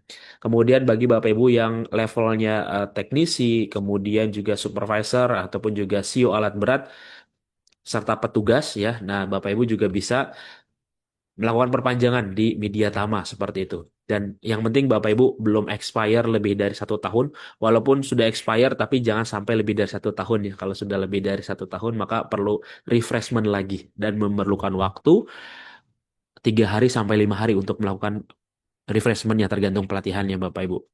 Oke, nah kalau misalkan Bapak Ibu ingin terjun ke dunia K3, bisa banget untuk bisa mengikuti pelatihan ahli K3 umum terlebih dahulu sebagai pintu gerbang utamanya, ya. Nanti Bapak Ibu akan mempelajari secara general di materi ahli K3 umum ini dan pembelajaran secara online dan ini pendidikannya minimal D3 untuk bisa mengikuti pelatihan ahli K3 umum. Kemenaker RI. Dan Media Tama juga ada untuk yang level ahli K3 BNSP. Jadi kalau tadi Kemnaker, kalau yang ini BNSP. Jadi nanti Bapak Ibu ingin meningkatkan lagi kompetensinya. Nah, di ahli K3 BNSP ini ada program subsidi, masih ada ya. Jadi nanti Bapak Ibu dari harga 2,5 juta hanya 950.000 aja pembelajarannya secara mandiri melalui platform e-learning kami seperti itu. Dan ini pendidikannya sekarang D3 ya Bapak Ibu atau semester akhir untuk kuliah di semester 7. Kalau dulu memang masih bisa SMA atau SMK untuk yang level ahli, untuk saat ini sudah tidak bisa dikarenakan kami ada dua skema sertifikasi baru yaitu di operator K3 dan petugas K3 dari BNSP. Nah, ini untuk Bapak Ibu yang pendidikannya minimal di bawah D3 ya, SMA, SMK, itu bisa ambil yang petugas ataupun operator K3 BNSP. Bedanya apa kedua pelatihan ini? Bedanya kalau yang Bapak Ibu belum punya pengalaman sama sekali di bidang K3, ambilnya yang operator K3 BNSP. Kalau Bapak Ibu sudah punya pengalaman minimal 2 tahun bekerja di bidang K3, Bapak Ibu ambil aja yang petugas K3. Seperti itu Bapak Ibu. Nanti bisa disesuaikan dengan kebutuhannya ya Bapak Ibu. Lalu kalau misalkan sudah punya ahli K3 umum Kemenaker RI, lanjut lagi nih Bapak Ibu tingkatkan skillnya dengan mengikuti pelatihan auditor SMK3 Kemenaker RI. Dan ini kita lakukan juga secara online training. Kita akan mulai nanti pelatihannya di pekan depan. Jadi Bapak Ibu masih ada waktu selama 2 hari untuk bisa melakukan pendaftaran ya. Ini online training ya Bapak Ibu. Kemudian jika di perusahaan Bapak Ibu memiliki ataupun juga sering melakukan pengukuran lingkungan kerja, Media Tama juga bisa nih untuk Bapak Ibu bisa sertifikasi terkait dengan ahli K3 Muda lingkungan kerja. Nanti Bapak Ibu tentunya bisa melakukan pengukuran terhadap faktor fisika, kimia, biologi, ergonomi ya. Kemudian psikologi itu bisa ya. Nanti Bapak Ibu bisa ikut pelatihannya dan ini blended training nanti akan ada prakteknya juga secara offline ya kalau untuk prakteknya. Kemudian di sektor kelistrikan kita ada teknisi K3 listrik dan ini minimal pendidikannya SMK, kejuruan teknik Bapak Ibu dan pembelajarannya secara blended training artinya hanya prakteknya saja yang offline, materinya online. Tapi kalau misalkan Bapak Ibu pendidikannya adalah D3 atau S1, ambilnya yang ahli K3 listrik. Nah, di sini Bapak Ibu bisa mengikuti secara tatap muka ya. Lalu untuk di sektor konstruksi, kita ada di ahli muda K3 konstruksi dan ini minimal pendidikan SMA. Dari Sabang sampai Merauke bisa ikut karena ini adalah online training Bapak Ibu. Lalu untuk supervisor perancah, jika Bapak Ibu yang mengawasi perancah, nah silakan ambil yang supervisor. Tapi kalau yang memasang dan membongkar perancah, ambilnya yang teknisi perancah Kemenaker RI. Keduanya pembelajarannya blended training, artinya nanti ada prakteknya, kita akan memasang perancah ya Bapak Ibu. Kemudian kalau di dalam perusahaan kita masuk ke dalam tim tanggap darurat, bisa ambil petugas peran kebakaran kelas D. Dan ini pembelajarannya blended training juga. Nanti akan ada prakteknya gimana caranya memadamkan kobaran api ya menggunakan apar dan juga fire blanket. Dan P3K Media Tama juga ada untuk tanggap darurat. Jadi ini pembelajarannya secara offline. Nanti Bapak Ibu akan praktek juga gimana caranya membidai, kemudian juga RJP yang baik dan benar. Nah itu akan dipraktekkan langsung ya pada saat pembelajaran P3K. Lalu kalau Bapak Ibu yang pekerjaannya atau timnya bekerja di ketinggian, khususnya masih menggunakan platform perancah, maka ikutnya yang TKBT. Tapi kalau sudah bergelantungan di atas tali, ya, nah ini ambilnya yang TKPK. Ini adalah sertifikasi untuk ketinggian ya, yang bisa Bapak dan Ibu semuanya ikuti pembelajaran secara blended, prakteknya langsung. Nanti kita akan manjat-manjat bareng untuk pelatihan TKBT maupun juga TKPK secara bergelantungan. Lalu bagi Bapak Ibu semuanya yang di perusahaannya ada forklift, nah pastikan nih forkliftnya itu operatornya ada CEO-nya. Jangan sampai CEO-nya bodong, jangan sampai CEO-nya palsu ya. Nah pastikan Bapak Ibu semuanya operatornya memiliki CEO. Kalau belum punya CEO-nya atau expire, silakan bisa menghubungi Media Tama untuk bisa melakukan sertifikasi ya operator forklift kelas 2. Dan ini pembelajarannya secara blended training. Nanti prakteknya langsung di Media Tama. Media Tama ada forklift satu untuk praktek bareng-bareng dengan transmisi otomatis seperti itu. Kemudian bagi Bapak Ibu semuanya yang ingin sertifikasi di sektor rumah sakit, salah satunya K3 Rumah Sakit ya, Kemenaker RI bisa ikut nih di bulan Juni ini nanti di tanggal 17. Ataupun Bapak Ibu semuanya ingin ambil paramedis K3 muda dari BNSP, ini bisa juga ya. Dan kalau Bapak Ibu ambil yang Kemenaker, maka akan gratis pelatihan paramedis K3 muda dari BNSP. Jadi nanti Bapak Ibu dapat dua pelatihan ya, seperti itu. Lalu untuk sektor ruang terbatas, Media Tama juga ada lagi tanggalnya di 11 Juli Bapak Ibu. Dan ini pembelajarannya secara blended training, nanti akan praktek langsung bagaimana caranya bekerja di ruang terbatas. Di sektor migas ini juga banyak yang diminati Bapak Ibu. Kalau Bapak Ibu semuanya ingin terjun ke dunia migas, bisa ambil yang operasi K3 migas atau pengawas K3 migas. Bedanya apa? Bedanya hanya di pendidikan saja. Kalau pendidikannya SMA atau SMK, ambil yang operasi K3 migas. Tapi kalau yang D3, S1, dan seterusnya, ambil yang pengawas K3 migas. Seperti itu Bapak Ibu. Pembelajarannya online training dan nanti kita akan mulai di bulan Juli lagi ya Bapak Ibu. Lalu investigasi insiden ini juga penting bagi seorang HSE ya. Kalau kita sebagai seorang HSE penting juga memiliki pengetahuan terkait dengan investigasi insiden.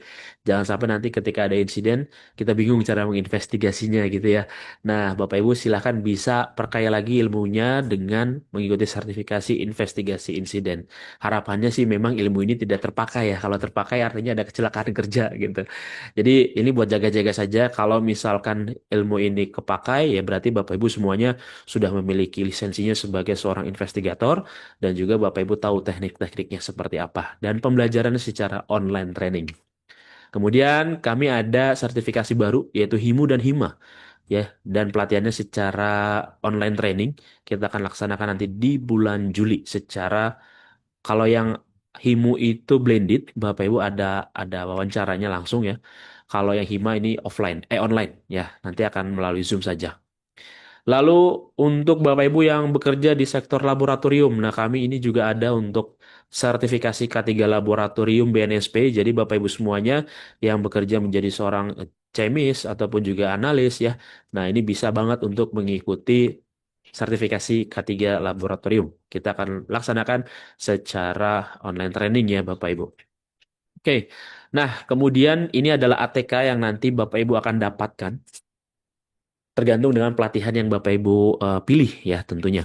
Nanti kalau offline kita akan berikan langsung, kalau yang online kita akan kirimkan nanti ke alamat rumah ataupun juga kantornya masing-masing. Ini adalah midlay ya, Bapak Ibu. Kalau Bapak Ibu ingin belajar secara mandiri, di bidang ketiga, Bapak Ibu tidak harus mengikuti webinar saja. Kalau webinar kan materinya sudah ditentukan ya.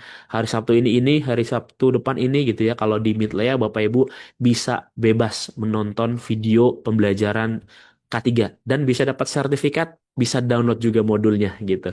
Nanti silakan langsung meluncur ke midlea.co.id.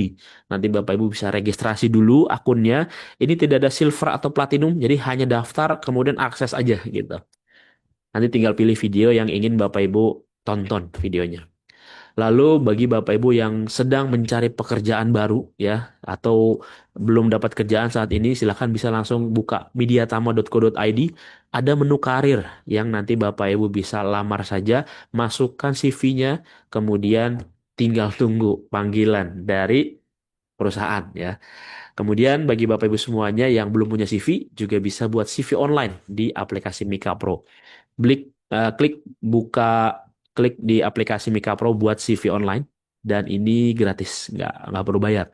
Jadi tinggal isi aja biodatanya, sat download gitu ya, simpel itu aja Bapak Ibu. Nggak perlu pusing-pusing lagi mikirin desainnya karena sudah didesainkan oleh aplikasi. Nah, itu saja terkait dengan informasi untuk Bapak Ibu. Jika ada yang ingin mengetahui informasi lebih lanjut terkait pelatihan, silahkan bisa hubungi hotline kami ataupun hubungi tim sales kami ya Bapak Ibu semuanya bisa di WhatsApp, screenshot aja nomornya dan juga Bapak Ibu bisa follow akun sosial media kami ya Bapak Ibu. Kalau nanti Bapak Ibu semuanya ingin kerjasama juga bisa untuk hubungi nomor hotline kami di 021 2254 5432. Oke, baik Bapak Ibu. Itu saja terkait dengan informasinya dan saya akan berikan absensinya di kolom chat. Nah, silahkan Bapak Ibu bisa mengisi form absensinya. Cukup satu kali saja dan pastikan ada tulisannya berhasil supaya bisa dapat sertifikatnya. Silahkan bisa mengisi dulu sambil kita eh, diskusi di tanya jawab. Oke, di sini sudah ada dari Pak Agus Salim nih Pak Wahyuda. Pertanyaan lumayan panjang nih ya. Dari yang pertama terkait dengan food hygiene dan food safety, terutama di tempat kerja. Untuk petugas yang bekerja dalam melakukan mulai mulai dari proses pemilihan bahan mentah hingga bahan jadi sampai disajikan, apakah semua petugas harus mengikuti pelatihan food handler atau cukup perwakilan atau penanggung jawabnya saja yang ikutan pelatihannya, Pak? Silahkan, Pak Wahyuda. Baik, eh, ini tempat Bapak apa dulu nih ya? Kalau di tempat saya itu udah apa? Ada dapurnya, kemudian ada kafe, kemudian jadi itu kita 100% ya Pak. Kita mewajibkan semuanya ikut. Ya, jadi seperti itu. Jadi memang ada jumlahnya, tapi menurut kami eh, ikut 10 orang atau 30 orang biayanya nggak beda jauh. Jadi kan kita semuanya petugas yang bekerja di tempat kami itu sudah tersertifikasi ya. Jadi diadakan oleh Dinas Kesehatan pelatihan untuk food handlernya seperti itu.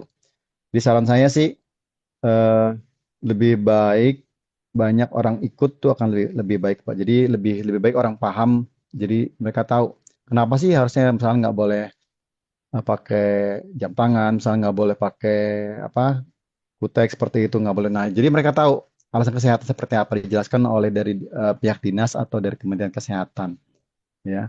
Jadi saran saya Oke. ya itu aja Pak, lebih banyak yang ikut nanti lebih bagus. Setelah itu baru nanti pelan-pelan kan tiap nanti berapa tahun sekali akan ada apa review lagi. Oke, baik. Seperti itu ya Pak Agus Salim. Ini pertanyaan yang kedua dari Pak Agus Salim. Apakah ada regulasi yang mewajibkan suatu instansi penyedia jasa pangan untuk melakukan pemeriksaan rutin dilakukan setiap hari kepada pekerja atau si pramusajinya? Gitu, Pak. Kalau setiap hari artinya itu harus dari chefnya ya atau dari kepala unit gizinya ya. Jadi kalau yang di luar eksternal itu per 6 bulan kan ada uji rectal swab, jadi diambil swabnya di anusnya, dilihat ada bakteri enggak seperti itu. Kemudian ada ronsennya di sampel seperti yang penjamah makannya ya. Itu dikerjakan oleh dari lab luar tempat Bapak, termasuk juga uji untuk makanannya, uji usap alatnya, misal dari sendoknya, dari piringnya gitu. Tadi kan ada kan yang harus dibersihkan seperti itu. Kalau yang tiap hari itu kembali ke tadi dikatakan di awal habit. Jadi kebersihan itu harus sudah jadi habit, jadi kebiasaan. Ya mungkin ada baiknya sebelum dimulai ada briefing dulu di situ dicek sama-sama ke hari masak seperti apa, mungkin periksa kukunya, tangannya seperti itu. Jadi harus dibiasakan. Mungkin kalau di kami seperti ada operan ya, operan petugas gitu kan atau operan jaga, jadi itu ada ya, diperiksa semuanya kelengkapannya. Jadi itu diterapkan sama juga kayak seperti pemeriksaan air IPAL atau limbah. Kan ada swab pantau kan, swab pantau kan kita lakukan internal. Ya, kita punya alatnya, kita ukur airnya, kita lihat kandungannya berapa, menurut standar enggak. Jadi kalau pun ditemukan awal, ada gejala awal, ya kita preventif seperti itu. Jadi jangan nunggu ada masalah dulu. Itu Pak Arif. Oke, baik. Seperti itu ya, Pak Agus Salim. Lanjut lagi dari Ibu Septi untuk penggunaan klorin nih, Pak. Untuk pembersihan bahan makanan. Apakah aman untuk food safety? Apakah ada kemungkinan klorin tidak larut sehingga masih nempel di bahan makanannya, Pak? Silakan, Pak Wahyuda. Baik, itu di slide saya itu ada tuh, ada berapa detik dia kan untuk klorinnya ya. Jadi memang ada berapa teman-teman yang apa, khawatir ya. Itu kan ada yang 7 detik, ada yang 10 detik ya, ada yang 30 detik. Nah, itu cara penggunaannya. Kalau Ibu ragu nanti Ibu bisa tes kan pas hasil setelah masih berdampak nggak. Nah, Kan pilihannya kan kalau nggak bisa pakai klorin itu kan bisa pakai air panas kan, yang berapa? 70 derajat ya. Nah itu yang pakai itu. Nah, memang kalau di tempat kami juga ya sama seperti Ibu Septi ya, debatable gitu kan ya. Ya udahlah. Kalau enggak kan enggak, itu kan solusi langkah terakhir kan di step ke berapa tadi? Keempat, kelima ya. Ya itu akhirnya kita pakai air panas ya. Cuma memang panas karena tinggi, jadi ya pekerjaannya ganti-gantian gitu, berhenti dulu karena panas sekali seperti itu. Ya, jadi itu yang saya sarankan sih. Jadi kalau air panas agak susah, kita pakai klorin. Klorin nggak bisa, ada pilihan yang lainnya tuh. Ada di slide saya Bu. Ya, jadi silakan baca di situ. Nanti kalau untuk hasil akhirnya bisa diukur, kan ada alat ukurnya. Itu Pak jawaban tuh Bu Septi. Oke, baik. Seperti itu ya Bu Septi untuk jawabannya. Lanjut lagi dari Pak Jalal Talib. Apakah ada alat khusus untuk deteksi stok makanan? Apakah masih layak dikonsumsi atau tidak dikonsumsi? Atau sebenarnya ada cara lain, Pak, yang bisa ngedeteksi dari stok makanan tersebut? Ya sebenarnya stok makanannya apa dulu nih? Ada makanan yang berupa apa? Makanan daging ya, ada yang buah, sayur kan beda-beda ya. Tingkat ketahanannya walaupun disimpan di freezer ataupun di kulkas. Untuk daging mungkin daging beku beda kan dengan sayur. Nah itu juga makanya dalam penulisannya itu ditulisin tuh di dalam kemasannya misalnya sayur tanggal berapa masuknya. Ya jadi oh sayur yang udah 2 minggu lalu, daging yang kapan. Jadi itu juga FIFO-nya berjalan. Mungkin Bapak Ibu kalau di saya dipakai itu ada apa sih di freezernya dikasih skat-skat gitu loh. Ini tanggal 1, ini tanggal 2, ini tanggal 3, ini tanggal 4. Jadi yang diambil yang sini loh. Jadi bergeser tuh nantinya. Jadi berjalan seperti itu. Nah, itu mungkin cara sederhana ya, tapi itu harus disiplin ya. Cuma memang kadang-kadang jadi sempit apa freezernya. Tapi memang itu satu cara kita untuk tetap FIFO-nya berjalan ya. Kalau alat lain yang mungkin bisa dikembangkan saja sih. Kita sih penting bisa mampu laksana di lapangan dan bisa dikerjakan. Itu Pak Arief. Oke, baik. Seperti itu ya, Pak Jalal Talib. Nah, buat Bapak Ibu semuanya yang ingin bertanya langsung, silahkan bisa klik raise hand. Nah, nanti kita akan berikan kesempatan untuk berbicara langsung dengan Pak Wahyuda ya, Bapak Ibu. Kemudian lanjut lagi dari Pak Marumbal Siahan. Siapa yang memastikan hygiene food di rumah sakit dan apakah ada auditnya, Pak, untuk hygiene food ini? Silakan, Baik, Pak. untuk apa hygiene foodnya itu dari K3 rumah sakit, kemudian dari bagian sanitasi lingkungan dan dari bagian apa eh, dari quality controlnya di dapur gizi itu ada. Jadi kita bisa kerja bareng. Jadi nggak satu tim ya. Nanti kan masing-masing saling melengkapi kompetensinya juga. Makanya K3 ikut pelatihan food hygiene, makanya Keslingnya ikut latihan juga gitu loh. Jadi saling melengkapi tuh. Jadi dan juga untuk mencegah adanya apa ya kan kadang-kadang kalau hanya bagian gizi saja dia jadi nggak apa ya penilaian nggak independen. Nah kalau kita bisa misalnya ini harus seperti ini nah seperti itu. Jadi ada dari pihak lain yang masuk ke situ. Jadi kalau di kami itu dikatakan adanya safety round. Jadi sebulan sekali kita cek, kita buka kulkasnya kayak tadi. Jadi kulkasnya itu kulkas makanan jangan isi ada zat-zat kimia misalnya gitu kan. Terus kalau makanan juga bisa ada pengukur suhunya kan, kemudian ada grafik suhunya seperti itu dijalankan. Jadi memang kita harus berinisiatif sendiri ya, berinisiatif. Dan juga ada tim lain juga untuk sama-sama mengecek. Jadi ada kontrol juga dari unit lain seperti itu. Itu sih Pak Arif. Oke, baik. Seperti itu ya, Pak Marumbal. Sebelum lanjut ke yang raise hand, ya, jadi sudah ada yang raise hand. Lanjut satu pertanyaan dulu terkait dengan mikroplastik deh, Pak. Untuk talenan plastik, itu sebenarnya aman atau tidak, Pak? Karena kan dulu ada isu katanya talenan plastik itu terdapat mikroplastik yang berdampak untuk kesehatan. Nah, kan Hmm. kalau pisau kan kegores-gores. Nah, itu gimana, Pak? Silakan, Pak Wahida. Ya, jadi memang talenan ya dulu pakai kayu, kayu jadi masalah karena kan masih ada bekasnya sisanya ya. Sekarang kan pakai talenannya yang dari apa tuh plastik ya. Ya tentu saja kita cari talenannya yang food grade juga yang bagus ya, bukan talenan yang plastik yang biasa dijual seperti itu gitu kan. Nah memang ada isu lagi, isu baru tentang plastiknya kan kecil terang nggak terlihat juga kan pisau tuh tajam terkadang nah, seperti itu. Nah memang penggunaan talenan itu juga nanti kita lihat kalau terlalu banyak apa luka ya mungkin harus harus diganti juga ya. Ya, kalau di kami penggunaan sih masih digunakan artinya kan suka dilihat juga kan suka tadi yang safety round dilihat kok baret-baretnya? Ini baretnya karena apa gitu? Kalau masih dalam wajar, tapi kalau udah terlalu dalam ya kita ganti ya. Jadi memang itu gunanya safety round yang ngecek seperti itu. Eh, Mikroplastik memang kecil, tapi memang dampaknya besar, dampaknya lama ya, 10-20 tahun kemudian.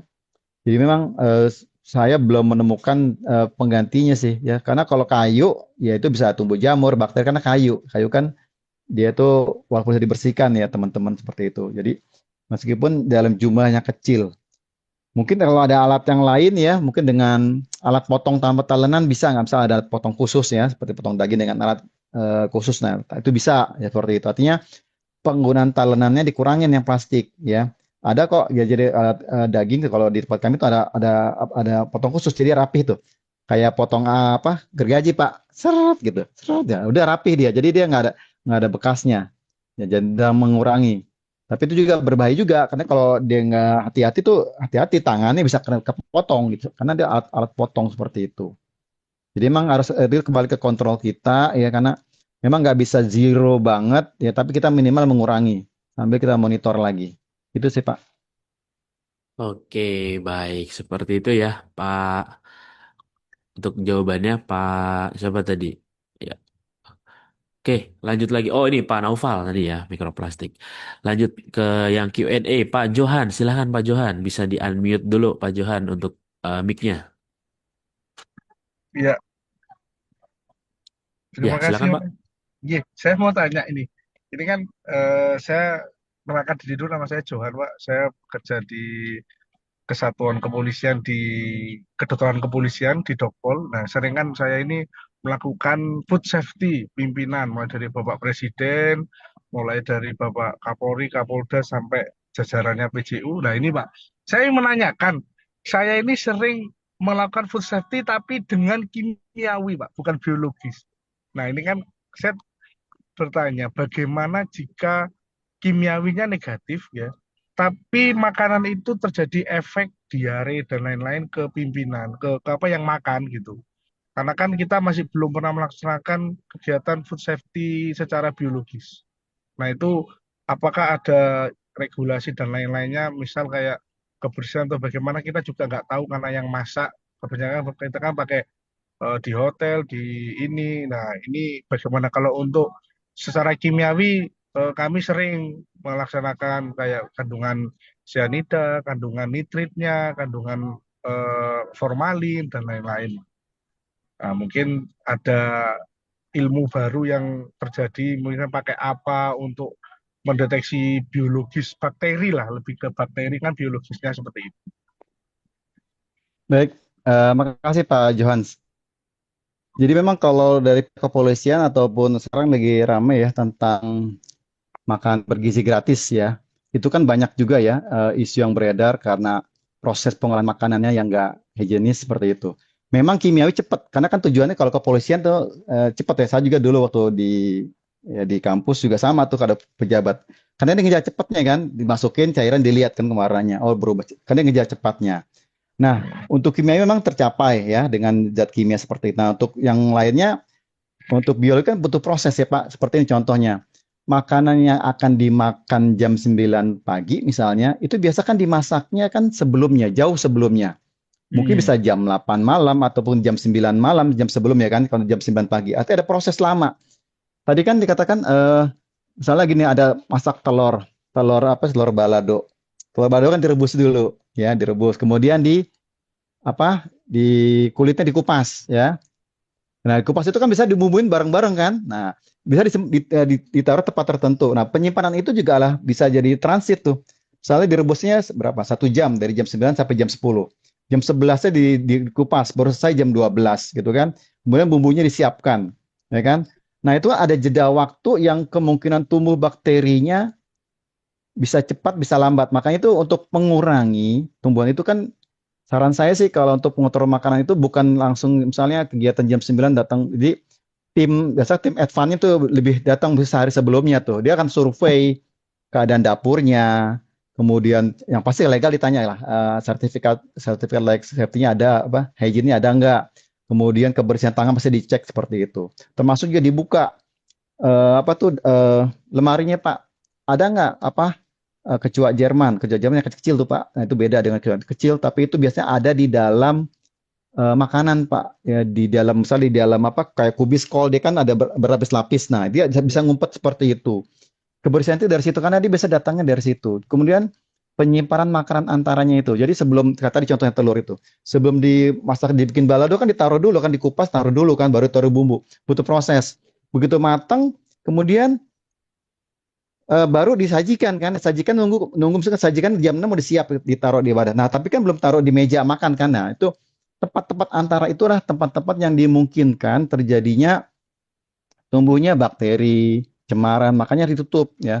Dan saya yakin pihak kepolisian biasa mantaunya tuh bisa 6 jam atau mungkin 12 jam sebelumnya meskipun bisa mungkin lama tapi lebih baik sih karena memang proses ancaman biologis itu biasanya nggak langsung ya, nggak bisa deteksi dengan zat-zat kimia ya. Kalau formalin bisa dicek ya. Tapi kalau bakteri itu biasa dilihat dari rasa, dari warna, ya itu beda ya. Pasti Bapak kan ada chief yang tester ya. Saya tahu itu biasa kan dari gelas saya pun dilihat kan ada bekas ini enggak karena saya pernah monitor seperti itu. Kemudian dicicipi kan rasanya beda gitu kan. Jadi sebelum dimakan oleh VIP kita cicipi dulu ya. Jadi kita orang pertama yang akan mengalami seperti itu ya. Takaran jadi diambil sampel secara kimia dicoba seperti itu. Ya kalau dia aman ya baru boleh dimakan seperti itu. Jadi saran saya untuk pengecekan biologi memang nggak bisa seketika karena ini butuh proses Pak. Ya. Dan setelah itu juga harus dicek lagi berdampak setelah VIP pulang masih ada dampaknya nggak kepada petugas yang mencicipnya itu. Itu sih Pak yang pernah saya lakukan ya, meskipun ya sama sih alhamdulillah sih. Artinya memang kembali ke kitanya, kembali tim penyajinya itu dia harus tahu nih tamu VIP ya keadaannya baik dan kondisi. Jadi kalau Bapak lihat tempat dapurnya udah kotor, ya pasti udah patut diwaspadai gitu karena dia nggak siap seperti itu Pak. Itu Baik, Pak baik, Pak. Arif. Oke, Ya terima makasih kasih Pak Pak. Jonas Oke. ya. Ya, makasih Pak infonya. Terima kasih. Ya. Oke, baik. Seperti itu ya Pak Jonas untuk jawabannya luar biasa. Berarti yang jadi mencobain makanan pertama kali itu kalau misalkan makanannya kenapa-kenapa bisa jadi dia duluan ya Pak ya. Risiko Pak. Pak Risiko Jonas ya. lebih tahu, tapi saya pernah gitu. Waduh. Oh kayak gitu. Oke, berarti sama aja kayak ini kan ada yang nguji obat sebelum dipasarkan. Nah, itu dulu Iya. ya. Nah, itu. Oke, Ada food baik. testernya Pak. Iya, betul food testernya. Ibu Rani, silahkan bisa di-unmute dulu Ibu Rani. Mic-nya bisa di-unmute dulu. Silahkan pertanyaannya apa Ibu Rani? Selamat sore Ibu Rani. Oke, oke Pak Timothy dulu. Pak Timothy, selamat sore. Silahkan Pak Timothy. Selamat sore Pak Aris, selamat sore Pak Wahida. Ketemu Mas Ari lagi Pak Pak. Timothy. Ya. Pak, saya nanya, Pak, untuk sayur dan buah, itu disimpannya kira-kira berapa lama ya Pak ya? Di dalam, kalau biasa kan mereka tuh suka simpan, apalagi kalau di rumah sakit itu suka simpan seperti freezer, biar itu cepat nggak membusuk. Nah pertanyaan saya, itu jangka waktunya berapa lama ya Pak untuk disimpan di situ Pak? Itu aja sih Pak. Baik Pak Timothy. Ya meskipun agak tersamar saya dengar berapa lama gitu ya. Nah, berapa lamanya ini juga penyimpanan itu kan ada suhu ruang sama suhu di freezer kan. Di PowerPoint saya ada tuh ya berapa lama disimpannya. Itu tergantung sebenarnya gini, makin lama disimpan sebagus apapun freezernya pasti akan mengalami makanan itu penurunan ya, penurunan kualitasnya. Nah, sebaiknya jangan terlalu lama Pak disimpan di kulkas itu makin cepat datang disimpan hanya mungkin beberapa saat, segera diolah, segera dihidangkan itu akan menjaga citra rasanya juga ya.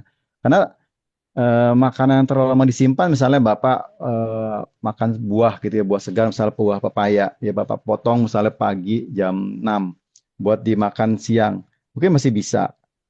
Begitu dimakan di sore hari atau suatu malam, pasti rasanya berbeda Pak, ya seperti itu. Jadi apalagi kalau makanannya sudah dikupas ya mungkin kalau masih dalam kemasan masih paya belum dikupas masih aman rasanya tapi kalau dikumpas disimpan walaupun disimpan di kulkas itu rasanya berbeda dan ini juga terjadi kalau di pasien di rumah sakit terkadang sering komplain ini beda jadi itu yang kita hindari karena ada beberapa pasien tuh kalau makan terlalu lama disimpan di freezer atau di kulkas tuh rasanya beda ya karena teman-teman kalau sakit kan suka berasa lidahnya berbeda seperti itu tuh nah Jadi kita juga nggak pernah menyiapkan berlebih makanan, misalnya kebutuhan Pak ya berapa, kemudian buah-buahan lah ya, buah-buahan tuh berapa, saya semangka berapa, disesuaikan jumlah pasiennya.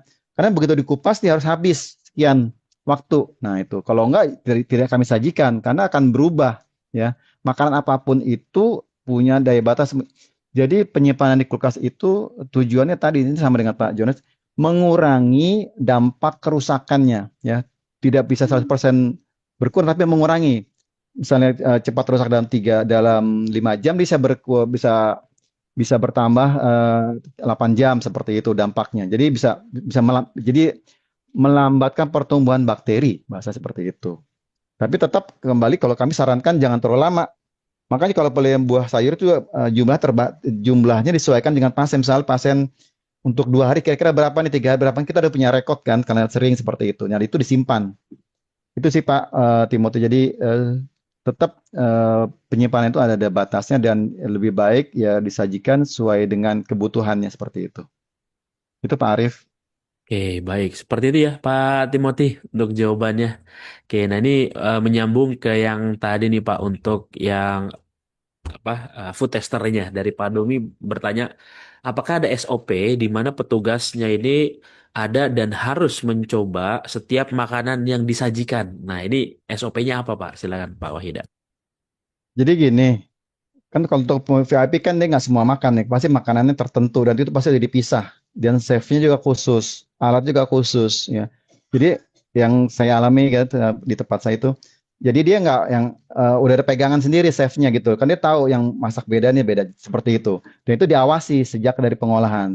Dan kalau ada tamu VIP biasanya dia udah pesen. Jadi jarang dadakan. Jadi saya mau datang misal mau kontrol lah seperti itu kan, mau fisioterapi ini nih ya, ya udah. Nah, dia ada makanan kita tahu tuh selernya dia apa makan apa. Jadi dia udah datang, ada tim monitoringnya seperti. Jadi sejak pengolahan itu sudah dimonitor gitu, pengolahan, penyimpanan dan biasanya itu dipisahkan dengan makanan yang lainnya seperti itu. Apalagi misalnya dia ada menu-menu khusus, misalnya ada diet khusus, misalnya vegetarian ataupun dia nggak pakai apa bumbu-bumbu tertentu, zat tertentu itu dipisahkan. Nah, itu dimonitor sejak dari proses pengolahannya ya, eh, penyiangannya, pemasakannya, pemorsiannya, penyajian seperti itu. Dan itu prosesnya dimonitor. Jadi ada orang independen di luar dari kami yang melihat gitu kan. Seperti dia. Kalau dia berhak menghentikan ataupun mengoreksi ya, karena memang dia seperti itu. Dan tim kami itu biasa ada orang memang independen yang udah kita percaya seperti itu, Pak. Jadi memang ya kita monitor. Jadi ya kita kasih memang jalur khusus lah. Karena memang dia berbeda ya. Karena memang sensitif terhadap penyakit ataupun kendala tertentu. Itu Pak Arief. Oke, baik. Seperti itu ya, Pak Domi untuk jawabannya. Lanjut lagi, ini pertanyaan dari Ibu Rani yang tadi Raisen ternyata sudah ada di kolom Q&A nih. Untuk penggunaan sendok makan pasien, apakah cukup setelah dicuci bersih, setelah dicuci bersih lalu direndam atau disiram air panas, mengingat bahwa penyakit pasien di rumah sakit itu kan beraneka ragam, seperti ada yang DBD, kanker, batuk kronis, dan lain-lain. Nah, ini apakah perlu ada sanitasi khusus atau hanya disiram air panas aja, Pak? Silakan, Pak Wahyuda. Baik, untuk Bu Rani, tadi di slide saya ada itu ya, kan ada pilihannya pakai air panas ya, 70 80 ya, 80 derajat Celcius, kemudian pakai klorin ya. Jadi untuk alat-alat apa alat-alat makan ya, alat-alat makan. Jadi itu yang kita gunakan ya, itu yang disarankan seperti itu. Jadi cocok untuk DBD kanker ya. Untuk kami sih selama ini tidak ada masalah. Jadi kita cek lagi. Toh itu kan sebenarnya alat yang biasa kita gunakan ya. Ini kan ini setelah ya, setelah penggunaan pasien. Nah, itu yang kita bersihkan. Kan kita tahu untuk DBD sumber penyakitnya dari mana, kanker dari mana kan. Kalau batuk kronik ya, berarti kan bekas makan misalnya kita sama juga pasien HIV juga seperti itu kan Bu, ya kan gitu. Bekas makannya kan tidak menularkan kan seperti. Jadi kita mesti tahu DBD menularnya dari mana? Kan dari nyamuk, bukan dari sendok makan, ya kan? Kemudian HIV kan menularnya dari darah, ya kan? Dari sperma, ya bukan dari sendok makan. Ya, jadi bukan sendok makan menular penyakit kan, seperti itu. Jadi kita harus tahu, oh ini pasiennya apa nih, oh penyakitnya ini, oh, kan nggak nular ya. Jadi ini juga kita edukasi kepada teman-teman pramusaji. Jadi mereka nggak ketakutan tuh, ini pasien HIV gini-gini, nggak seperti itu. Ya, jadi oh ini sumbernya penularan dari sini, ini dari sini, seperti itu. Jadi ini yang kita jalankan. Jadi kalau memang ibu merasa tidak cukup dengan air panas, bisa ditambah yang klorin tadi atau iodium tadi, ya, disesuaikan seperti itu.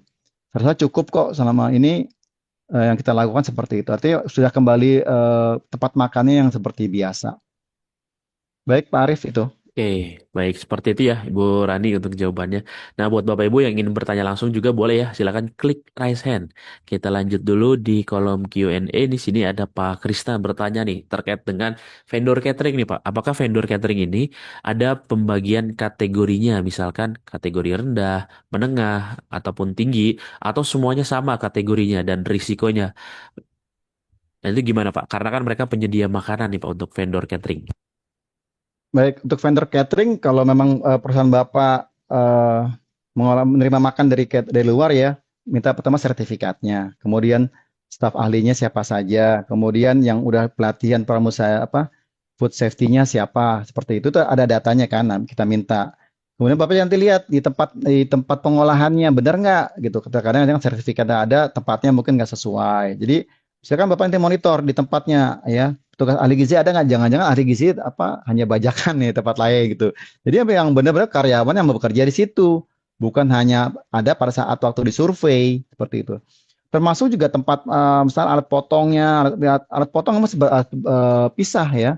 Potong daging sama potong buah ya harus beda. Karena kan nanti, ya, nggak boleh sama. Karena kan juga alatnya beda, ya. Tingkat penggunaannya atau kerasnya benda juga berbeda, ya. Kan pisau potong kue dengan pisau potong daging beda, ya. Jadi nggak boleh sama, walaupun sama-sama pisau seperti ini contoh gitu kan, itu harus dipisah. Dan itu kalau kita lihat ke tempat dapurnya dipisah, artinya dia bagus. Kalau pisaunya cuma ada 3 atau 5 tepatnya, nah ini jangan-jangan pisau satu dipotong rame-rame nih, seperti itu kita bisa tahu, ya, dilihat gitu. Jadi dengan data itu, selain dapat sertifikatnya, dicek awal, kemudian cek visit ke tempatnya, cek orang-orangnya. Dan untuk monitoring lanjutannya, Ibu bisa nanya, kan dia ada cek itu kebersihan, kemudian yang dari laboratoriumnya, airnya gimana, seperti itu. Dan bisa minta dari lembaga independen, labnya lab yang independen seperti itu. Sehingga kita yakin vendor yang kita terima itu aman dan sehat. Itu Pak Arif. Oke, baik. Seperti itu ya, Pak Krisna sudah terjawab semua berarti ini 3 pertanyaannya. Lanjut lagi, Pak Septianto Anton. Silahkan bisa di-unmute dulu, Pak Septianto Anton. Selamat sore, Pak Septianto Anton. Oke, sambil menunggu Pak Septianto ya. Di sini sudah ada Pak Chandra. Apakah diperbolehkan Pak untuk menggunakan atau menambahkan pengawet makanan yang telah food grade untuk makanan di rumah sakit? Silakan Pak. Baik, kalau di tempat saya kita tidak ada pengawet makanan, ya, walaupun food grade di rumah sakit, karena rumah sakit kan berbeda, ya, dengan pasien-pasien normal seperti biasa. Karena pasien itu beda-beda. Ada yang diet lunak, ada yang dia mungkin ada kandungan gula yang dikurangi seperti itu. Jadi ada memang pasien-pasien yang sifatnya spesifik. Maka makanan tertentu terkadang dimasak khusus untuk hanya 2, 3, 4 pasien. Jadi nggak bisa disamain tuh. Walaupun kita punya 200 bed tempat tidur, nggak bisa makan yang sama, Pak Arief. Jadi ada mungkin yang 20 orang lagi di diet, 10 orang beda, ini beda. Jadi memang beragam, ya, mau nggak mau, karena kan tidak bisa disamakan. Makanya dalam pemorsian pun berbeda, dalam pembagian juga berbeda. Makanya itu nggak boleh salah juga gitu. Ibaratnya jangan sampai makanan buat orang yang diare dengan makanan yang ini sama, pasti berbeda seperti itu, ya. Atau pasiennya baru operasi amandel, ya kan, makanannya beda, dia harus dikasih mungkin es krim, kan makannya pedas-pedas seperti itu. Jadi itu ya berbeda, ya. Jadi kalau di tempat kami tidak menambahkan pengawet makanan, ya, walaupun food grade, karena menghindari komplikasi terhadap pasiennya seperti itu. Itu Pak Arief. Oke, baik seperti itu ya. Untuk jawabannya Pak Chandra. Oke, lanjut lagi dari Pak Dede Indra. Bagaimana pelatihan HSE dapat meningkatkan kesadaran staf dapur dapur rumah sakit terhadap pentingnya kebersihan makanan, Pak, di rumah sakit? Itu gimana, Pak? Baik, ini Pak Dede, setelah pelatihan ini dengan materi ini, Bapak bisa aplikasikan nantinya di tempat dapur rumah sakit Bapak sekalian gitu. Jadi Soalnya Bapak mulai dari pengecekan kebersihan tangannya, pakaiannya, lokernya. Ada nggak lokernya? Masih dipisah atau di dalam ruangan? Terus dia nggak boleh bawa alat apa buah, misalnya bawa makanan dari luar ke dalam atau dalam keluar seperti itu. Jadi itu bisa dimulai, Pak. Jadi dengan materi ini saya cukup ya, itu ya buat dasar ya, tinggal nanti Bapak setelah ini bisa ikut pelatihan lagi biar dapat sertifikasi sehingga Bapak punya kompetensi ya. Minimal dengan pelatihan ini Pak Dede bisa mengaplikasikannya tuh di tempatnya sehingga kebersihan pakaian itu kan hal-hal yang mendasar sih sebenarnya, PHBS, cuci tangan seperti itu kan. Jadi sebelum masuk ruangan ada nggak tempat cuci tangan? Jadi jangan disuruh cuci tangan tapi tempat cuci tangannya nggak ada, ya salah juga. Suruh cuci tangan airnya ada tapi nggak ada sabunnya, ya nggak bisa juga. Jadi disiapkan semuanya ya. Kalau saya karena waktu disurvei itu biasa ada, begitu disurvei hilang lagi tuh, tapi itu konsisten ada di tempat ya. Sabunnya, airnya mengalir bersih dan airnya juga nggak boleh tercemar juga tuh ya. Makanya ada diambil sampel kan di lab. Ya, seperti itu kan kalau ada bakterinya. Itu sih Pak Arif untuk Pak Dede. Oke, Pak Dede seperti itu ya. Nah, ini juga nyambung juga dengan pertanyaan sebelumnya nih Pak dari Pak Septiana untuk menu makanan rumah sakit kayaknya itu-itu aja. Dan kenapa rasanya selalu hambar gitu Pak. Nah, itu apakah memang seperti itu atau memang ada yang enaknya gitu. Silakan Pak Wayuda. Baik Pak Septian. Jadi gini, kalau menunya itu aja, kalau di saya tuh ada menu. Jadi pasien pasien ditawarin ya, Bu, besok mau makan apa gitu. Boleh, pasien boleh, kita punya list menu. Ah, saya mau ini boleh. Tentu saja dengan disesuaikan kebutuhan pasien. Artinya jangan dia lagi sakit minta misalnya pecel lele gitu, nggak ada ya, nggak disiapin ya. Artinya menu yang mengedepankan. Misalnya saya pernah sakit, saya mau bubur kacang hijau dong seperti ini, atau saya mau bubur apa Manado bisa. Artinya masih bubur kan, masih makanan lunak seperti itu. Artinya boleh. Dan bisa ada menunya Bu. Jadi Bapak Ibu yang dirawat tuh boleh memilih. Saya nggak mau menu ini besok ya, kemarin nggak habis sayang. Karena gini loh. Sebenarnya orang gizi itu menghitung juga makanan dikasih itu habis nggak, ya. Kalau nggak habis, jangan-jangan pasien nggak makan, dia akan dihitung tuh, itu dihitung. Ini kenapa nggak habis? Apakah ada masalah? Biasanya tanya ibu, kenapa nggak habis? Nah itu masukkan, oh kurang enak seperti itu. Jadi boleh Bapak minta nanti akan disesuaikan dengan kebutuhan. Pasti ahli gizinya tuh akan keliling. Jadi akan konsul juga ke dokternya. Dok, si pasien minta bubur, boleh nggak dok bubur ini? Oh boleh, kasih ya udah. Oh nggak boleh, dia harus segini ya. Berarti nggak boleh. Nanti dijelasin. Mohon maaf ibu, saya ada konsul ke dokter. Nah, ahli gizinya tugasnya. Jadi di rumah sakit ada ahli gizi, tugasnya keliling sama seperti dokter. Jadi ada perawat, ada dokter, ya, ada ahli gizi tuh, sama apoteker. Dia menjelaskan kepada pasien tentang itu semua. Ya kenapa boleh, kenapa tidak boleh. Termasuk makanan juga. Ya, jadi ada ahli gizi yang keliling ya. Sekarang udah namanya Patient Center Care (PCC). Jadi itu kalau keliling bukan hanya dokter sekarang Pak Arif. Jadi orang gizi pun keliling, jadi bisa menjelaskan. Termasuk kalau rasanya hambar ya mungkin karena orang sakit ya, dia kan mengalami mungkin beda dengan kita yang sehat yang normal. Jadi kok rasanya beda? Padahal sih sebenarnya sama aja gitu kan. Atau memang mungkin ada rasa yang dikurangi karena mungkin ada permintaan tertentu dari dokter, ini dikurangin ininya ya, seperti itu. Bisa dokter ngasih masukan. Atau ahli gizi yang ngelihat, wah ini dia habis ini nggak cocok, ini harus dikurangi seperti itu. Sehingga ada pemberian menu tertentu yang dikurangi rasanya sehingga tidak sesuaikan, itu sebenarnya disesuaikan dengan kondisi karena dia masih dalam kondisi sakit ya. Kalau sudah sehat pasti tidak ada masalah. Itu Pak Arif. Betul, oke, baik. Yang enak sebenarnya makanan ibu habis melahirkan sebenarnya Pak. Kayaknya itu Kenyang ya. enak-enak itu. Pernah saya cobain, wah enak banget ini kayaknya. Ya Oke, makan Pak dan Arif bener ya, juga. bukan istrinya ya.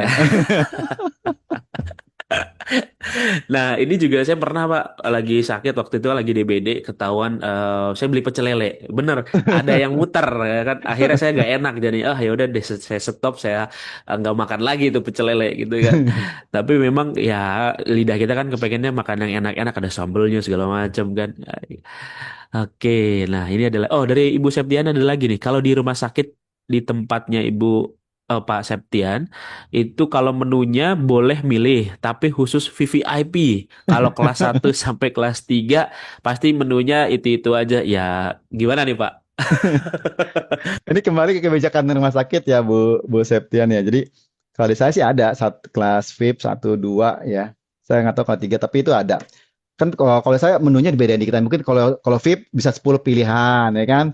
Kalau kelas 1 mungkin 8 pilihan gitu aja sih. Kalau kelas 3 ya mungkin hanya 3 pilihan. Artinya ada boleh milih gitu. Jadi hak pasien tetap diberikan. Tentu saja pilihannya nggak sebanyak orang VIP ya, karena beda. Tapi pilihan harus dikasih karena itu hak pasien loh, nggak boleh enggak. Jadi kan kadang-kadang dia mau ada beda, misalnya pengen agar seperti itu dipilih kasih seperti itu ya. Jadi ya sarankan deh ke komite itu nakes lainnya. Jadi kalau bisa ada pilihan, tapi jangan selengkap yang VIP beda. Tapi emang harus kasih biar ada nafsu makan. Kalau pasien nggak nafsu makan jadi masalah juga nanti nanti obatnya atau tingkat kesembuhannya jadi lambat, jadi berkurang ya seperti itu. Oke, baik. Seperti itu ya Pak Septian untuk jawabannya.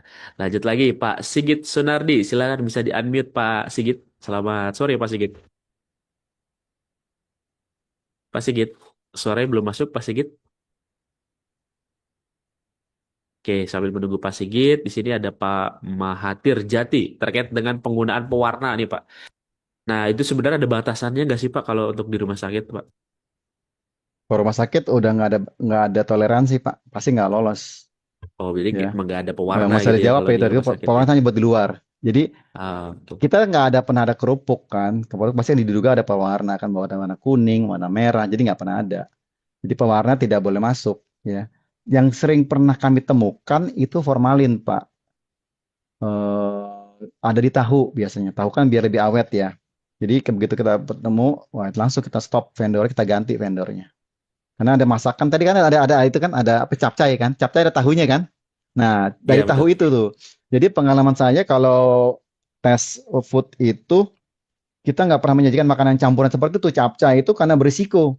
Ada kembang kolnya, ada tahunya, ada baksonya, ada apanya lagi bawangnya, ya. Ada apa bawang Wortel. bombaynya, ada cabainya, wortel. Itu terlalu beragam sehingga berisiko banget. Jadi kami kalau itu kita kasih yang misalnya cukup kacang panjang kan satu satu kan jenis kacang panjang. Kalau berbagai macam makanan itu bisa berdampak. Jadi seakan-akan makanan itu buruk sebenarnya bukan semua. Jadi buruknya karena dari tahu yang berformalin seperti itu. Jadi dikurangi. Ya, jadi kalau makanan orang pasien khusus tuh ya mungkin hanya kacang panjang seperti itu aja. Jadi satu jenis ini Kak, kontrolnya mudah. Kalau kayak capcay itu terlalu banyak beragam, Pak. Jadi kita kalau ada ijiba nggak pernah pakai yang kayak begitu. Keluarnya satu jenis aja. Ya, mungkin kalaupun makan telur, jelas kan telurnya telur bulat atau telur rebus seperti itu. Kalau telur rebus pas campur udang, campur ini. Kadang-kadang rusaknya bukan dari telurnya, rusaknya dari udangnya. Karena udangnya itu karena kan kalau kurang bagus ya, atau udah lama dia ada pembusukan juga seperti itu. Jadi ini pengalaman sih. Jadi hidangan itu waktu dites juga kita pilih ya kalau sering-sering bermasalah tuh kalau yang terlalu banyak campuran-campuran seperti itu. Ya sop, kemudian capcay, ya itu yang sering berisiko tuh. Lebih aman kita tuh sajikan kayak ya itu tadi kacang panjang atau hanya sayur sayur kol aja atau rebusan misalnya bunga kol rebusan itu lebih lebih sehat dan lebih mudah juga penanganannya juga gitu. Oke, oh ternyata gitu ya alasannya. Pantesan saya waktu itu DBD seminggu kok makanannya nggak ada yang rame banget gitu kayak capcay. Nggak boleh Pak. Oke, baik. Nah ini satu pertanyaan lagi nih dari Pak Edi terkait dengan proses sterilisasi alat makanan. Apakah menggunakan mesin sterilisasi seperti yang di ruang OK nih Pak? Autoclave-nya. Eh, Sebenarnya kalau yang disarankan dari tampil tadi cukup ya. Kalau masuk ke autoclave lagi ya kan alatnya banyak ya. Kalau pasien 200 bed, wah berarti ya mungkin saja ya bisa bisa disiapkan ya. Tapi kalau kami nggak pakai itu, artinya kita tetap keadaan sehat karena begitu selesai kan kita ambil sampel juga. Oh, alat makannya, kan ini alat makan ya, alat makannya tuh ternyata aman ya, masih dalam batas aman seperti itu. Artinya dengan air panas, mungkin dengan tadi klorin itu cukup seperti itu.